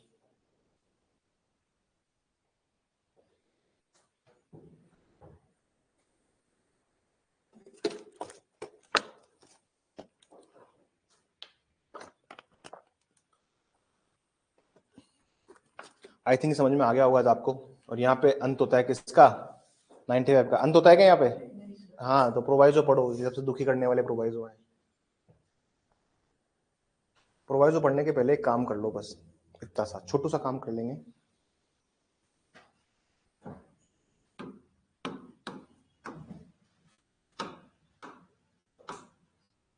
तीन तो सर ये बनाए थे ना आपने, 3, हाँ तो 3 और बना लेते हैं। चौथा क्या था सर, सब्सिक्वेंट ओरल एग्रीमेंट। पांचवा क्या था सर, कस्टम। छठा क्या था,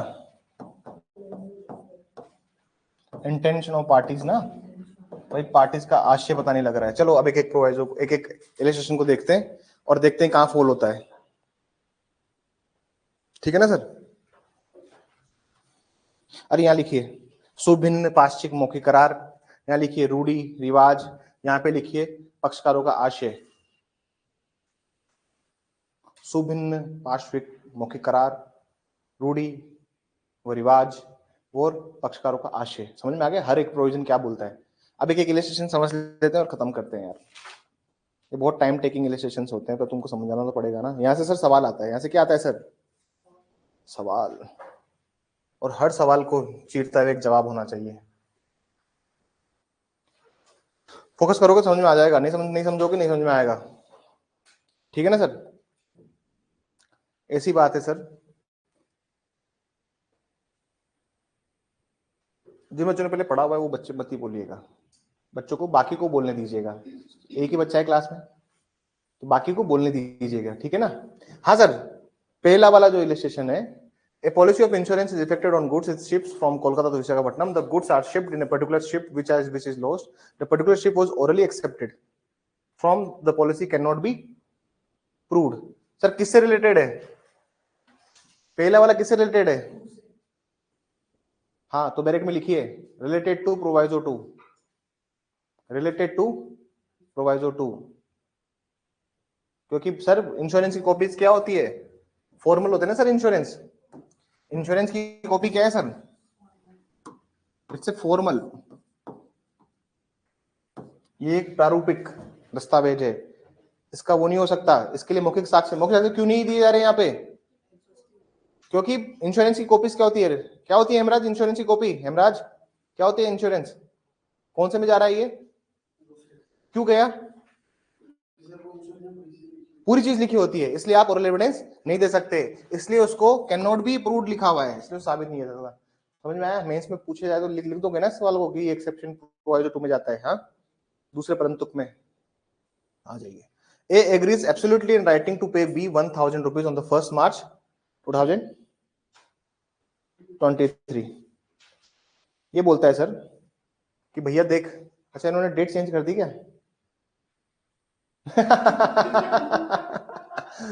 पहले 1 मार्च 1872 था इसमें, अरे यार क्या क्या चेंज करते हैं, प्रोवाइज हटा देते हैं, डेट चेंज कर देते हैं, इमेटेरियल काम को ज्यादा करते हैं अपने। ठीक है ना सर, ये बोल रहा है कि एक ओरल एग्रीमेंट हुआ था, क्या हुआ था एक,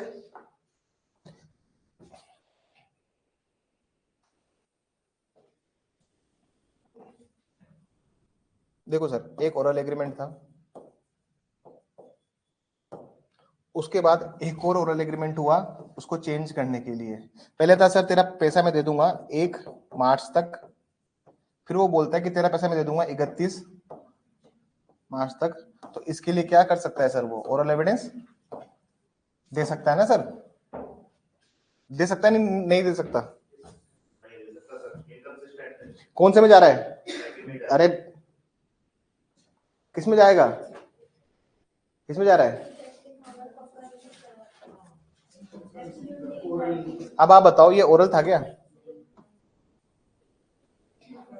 और अगर आपने उसको मॉडिफाई किया है, सुनिए बात, आपने उसको मॉडिफाई किया है तो ये 2 में भी जा सकता है, और दोबारा दोबारा समझिए, चेहरे बताते हैं आप लोगों के कि कितने समझदार है आप सब लोग, मेरे को दोबारा बताना पड़ेगा।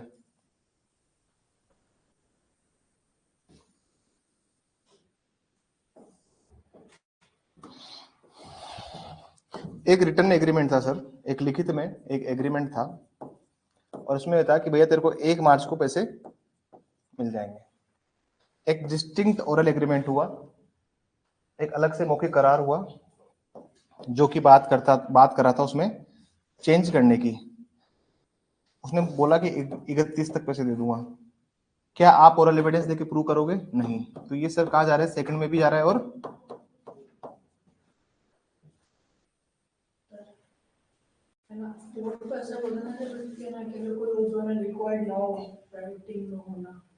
रिटिंग राइटिंग में होना रिक्वायर्ड ना हो, हाँ तो, लेकिन यहाँ तो राइटिंग में लिखा है ना उसने, बाद में बात करेंगे अपन इस बारे में ना, ठीक है ना ईमान, आपने सवाल जो है ना को थोड़ा सा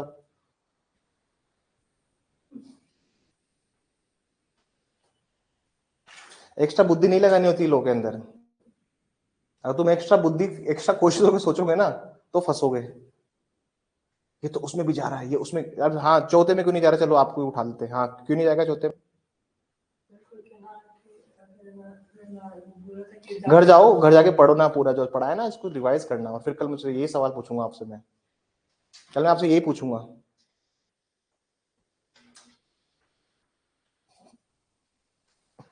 कोई कसर नहीं छोड़ते आप लोग कि मैं शांत रह पाऊं पूरी क्लास में, कोई भी, हर बच्चा जो है कोई कसर छोड़ने में, आ जाइए सर। सर ऐसा था, ये किस में जा रहा है, सीधा सीधा बताओ यार, मैं कुछ नहीं बताऊंगा, पढ़ना सिखाऊंगे, अब ABCD बताऊं, हाँ जी, कहाँ कहाँ फॉल कर रहा है ये,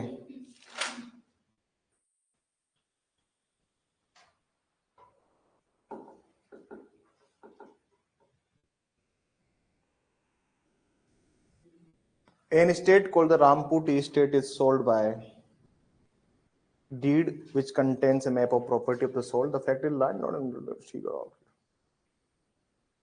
क्यों,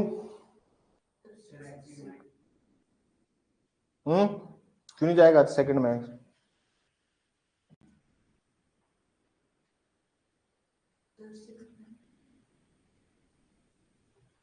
सिक्स में क्यों?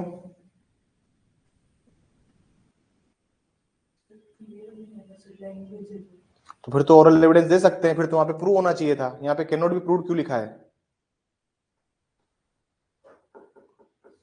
The fact that the land regarded part of the state. हाँ जी, हाँ क्यों फोर्थ में क्यों जाएगा?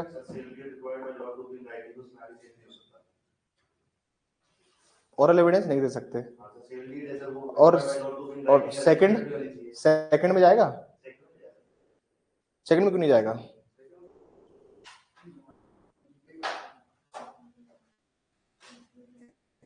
सर ये फॉर्मल डॉक्यूमेंट है क्या?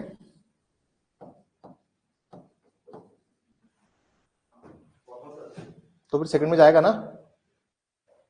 एक डीड क्या होती है? इससे deed is a formal document ना। विलेख क्या है? एक फॉर्मल डॉक्यूमेंट है, सब कुछ लिखा होता है उसमें ऑलरेडी। क्या तुम ओरल एविडेंस दोगे उसके लिए? इस सेकंड में जा सकता है और चौथे में भी जा सकता है। बात समझ में आई कि जो चीज राइटिंग में है, क्या डीड सर रजिस्टर्ड होती है ना?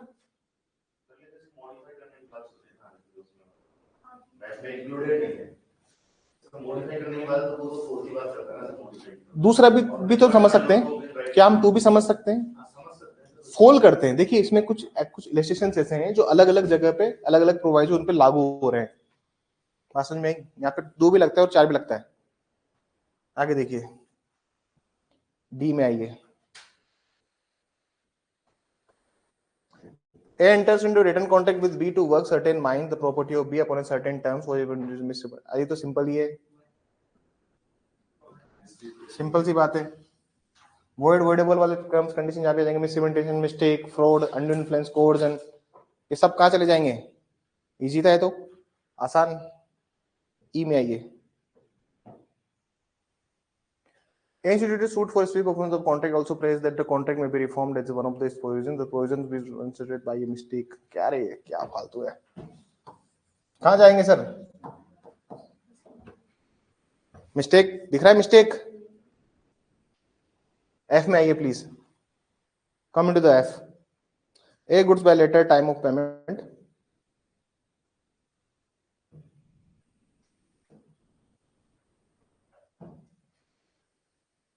Nothing is said as to the time of payment.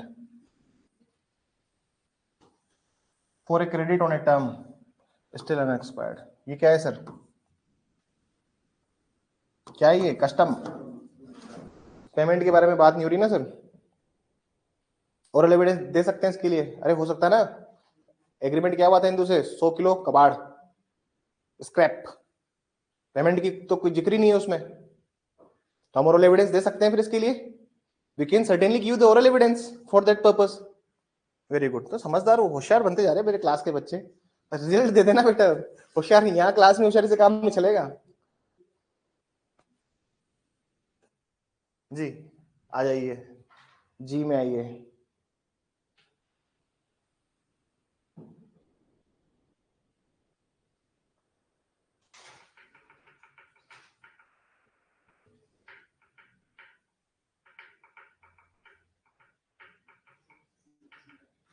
जी में आइए। जी अच्छा है, अच्छा इलस्ट्रेशन है, it's a very nice wonderful illustration.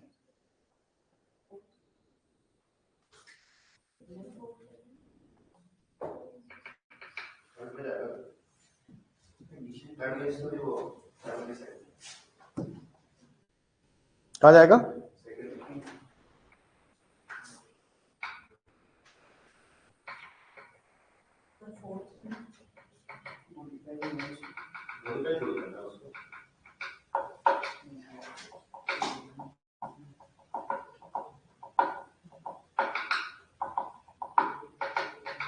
देखिए डॉक्यूमेंट तो साइलेंट है ना इस चीज के ऊपर। अरे डॉक्यूमेंट साइलेंट है नहीं है कि भाई पूछा था ना उससे कि घोड़ा साउंड है नहीं है।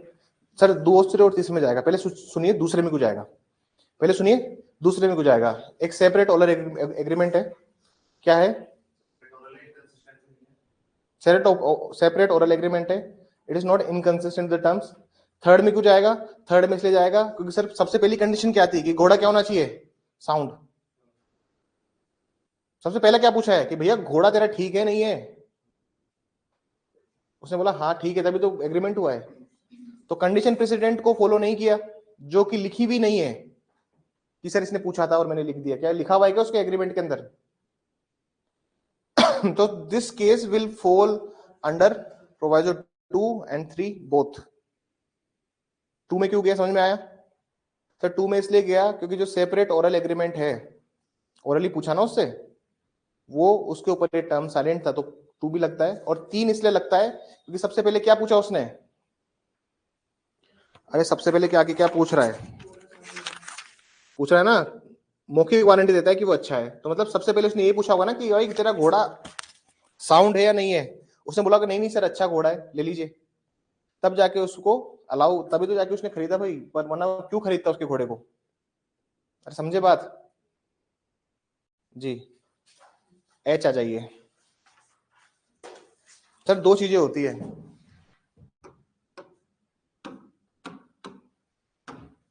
सर 2 चीजें होती है, देखिए सुनिए इधर। 2 चीजें होती है, एक होती है लॉजिंग, लिखा होता है ना, नहीं अरे नहीं लिखा होता श्री श्याम लॉज, तो लॉज मतलब होता है रहना। एक होती है बोर्डिंग, बोर्डिंग में आता है रहना प्लस, जो हमारा पीजी है ना उसका नाम पीजी नहीं होना चाहिए, उसका नाम होना चाहिए बोर्डिंग। रहना खाना दोनों मिलता है ना वहां पे पीजी में। तो सर इसमें क्या होता है, ये एक आदमी होता है ए, ये हायर करता है, ये हायर करता है एक लॉजिंग। क्या हायर करता है?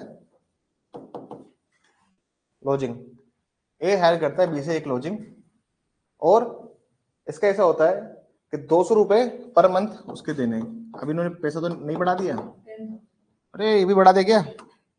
सही में 10,000 कर दिया? अरे भैया फालतू चीजें बढ़ाई है, महंगाई बढ़ गई ना। तो 10,000 रुपए पर मंथ उसने क्या कर दिया है सर, ठीक है। अब इसमें उसने स्पेसिफाई नहीं किया कि इस 10,000 रुपए पर मंथ में खाना भी मिलेगा नहीं मिलेगा, उसने बोर्डिंग स्पेसिफाई नहीं किया है। मतलब जो एग्रीमेंट हुआ है, agreement is only with respect to lodging not boarding. इसके ऊपर क्या है सर, डॉक्यूमेंट इज साइलेंट, ठीक है। तो इसके रिगार्डिंग आप ओरल एविडेंसेस दे सकते हो। अगर डॉक्यूमेंट शांत है उसके ऊपर, तो आप उसके ऊपर ओरल एविडेंस आप दिए जा सकते हैं। समझ में आई बात? तो कौन सा प्रोविजन लग रहा है इसमें? 2। और अगर कंडीशन प्रेसिडेंट यहां पे ये होती कि मैं रुकूंगा तो सही लेकिन खाना भी खिलाना पड़ेगा, तो 3 भी लग जाता। लेकिन यहाँ पे ऐसा नहीं बोला ना उसने।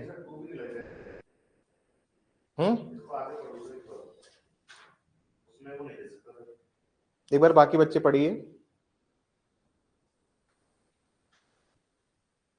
A hires a lodging of week use card or return rooms 10,000 a month. A may approve verbal. The team would not include the partial board. A hires lodge for a year and regularly stamped agreement drawn upon advocate made by silent of the service. देखिए 2 parts में है ये this agreement, this illustration is in 2 parts. पहले वाले part में तो क्या लग रहा है, प्रोवाइजो 2 लग रहा है। अब सेकंड वाला पार्ट पढ़िए। तो कहने का मतलब ये है, यहां पर क्या लागू होगा, प्रोवाइजो सेकंड।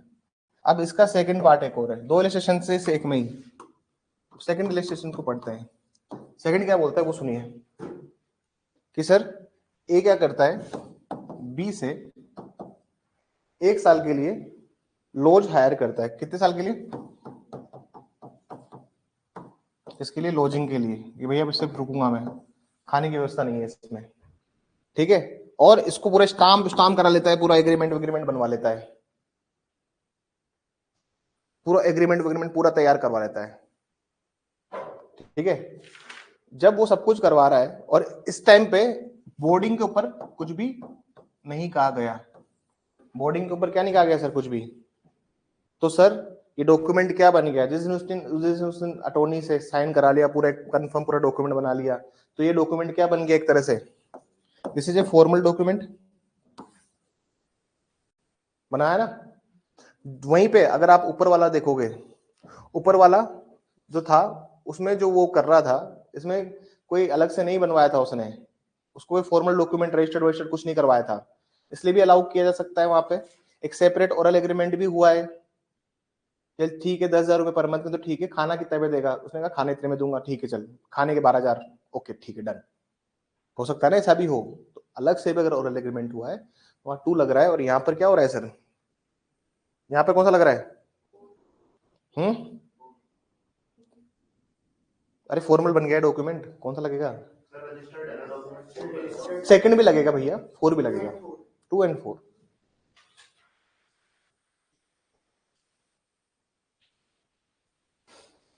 मजा आएगा किसमें? इलस्ट्रेशन आई में। डायग्राम बनाते रहना, वरना बिल्कुल निकल जाओगे हाथ से।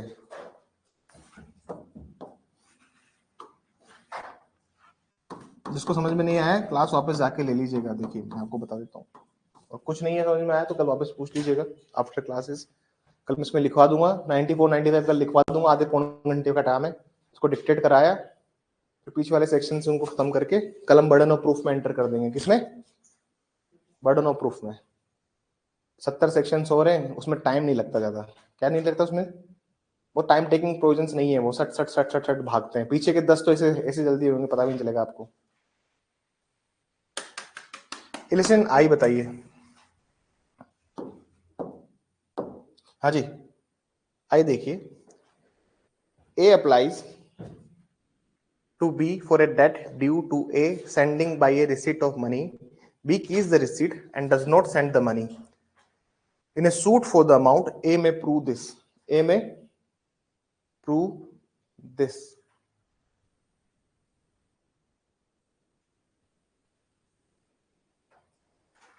वो क्यों साबित करेगा? और छठे के 6 में बताइए कहां जाएगा?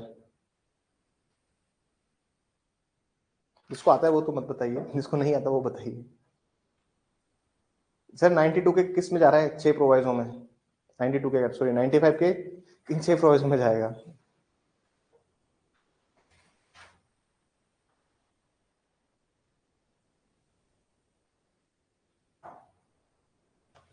नाइन्टी 95 के किस प्रोवाइजों में जाएगा सर?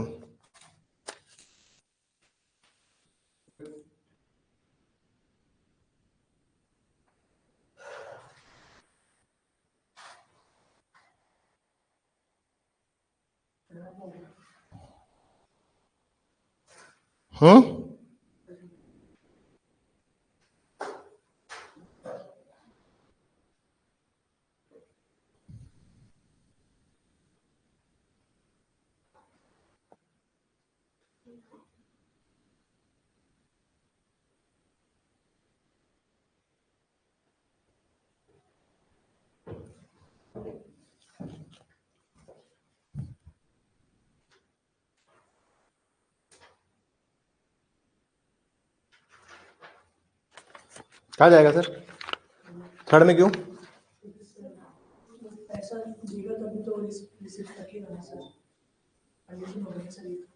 नहीं नहीं नहीं, ये कहने की कंडीशन है, कुछ भी कंडीशन बना रहे हो। हाँ और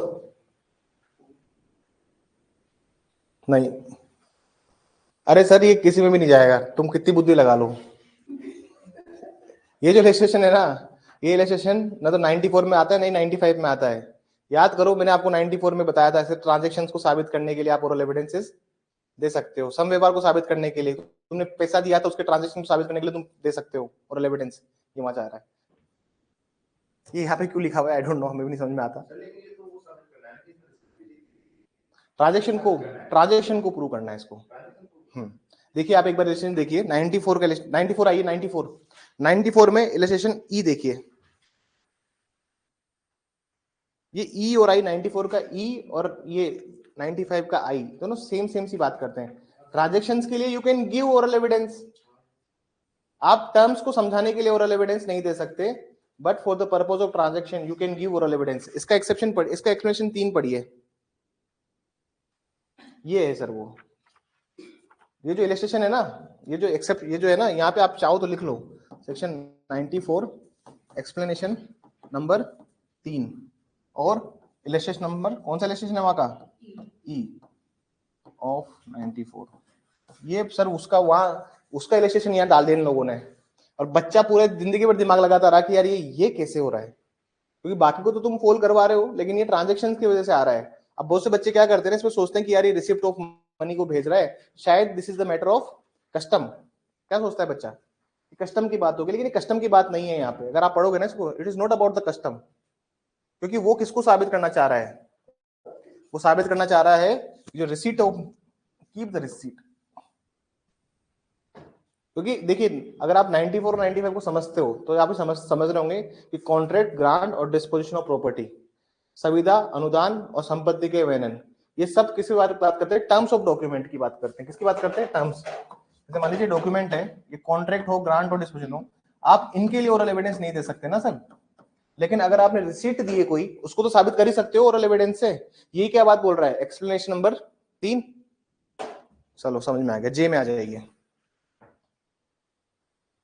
तुम जितनी बुद्धि लगा लो ना उतनी लगा लो, लेकिन ये जो आई है ना सर, ये आई 95 का है ही नहीं। ये जनरल ना तो ये 92 में जाता, ना तो 94 में जाता है, नहीं 95 में जाता है। हाँ कहाँ पे हम लोग, जे में आइए। ए बी के पास छोड़ दिया डॉक्यूमेंट, तो contract writing take place what happening with the same contingencies. Later on be suit a upon basis of document a में सर्कमस्टेंसेस जुरिडिक्शन। हाँ सर किस में जा रहा है ये? कंटीजेंसी है ना सर, कंडीशन प्रिपेयर हो जाए। A may contain writing to review from happening of certain is left with B.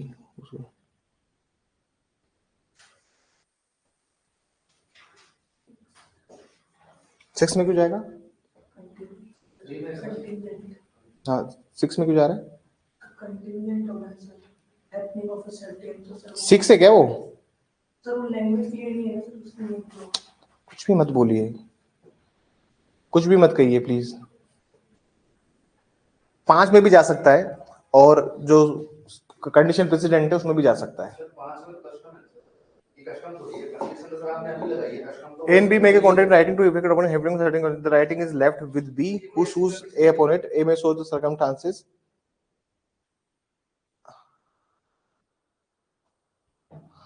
किस में जाएगा सर ये? 6 में भी जा सकता है।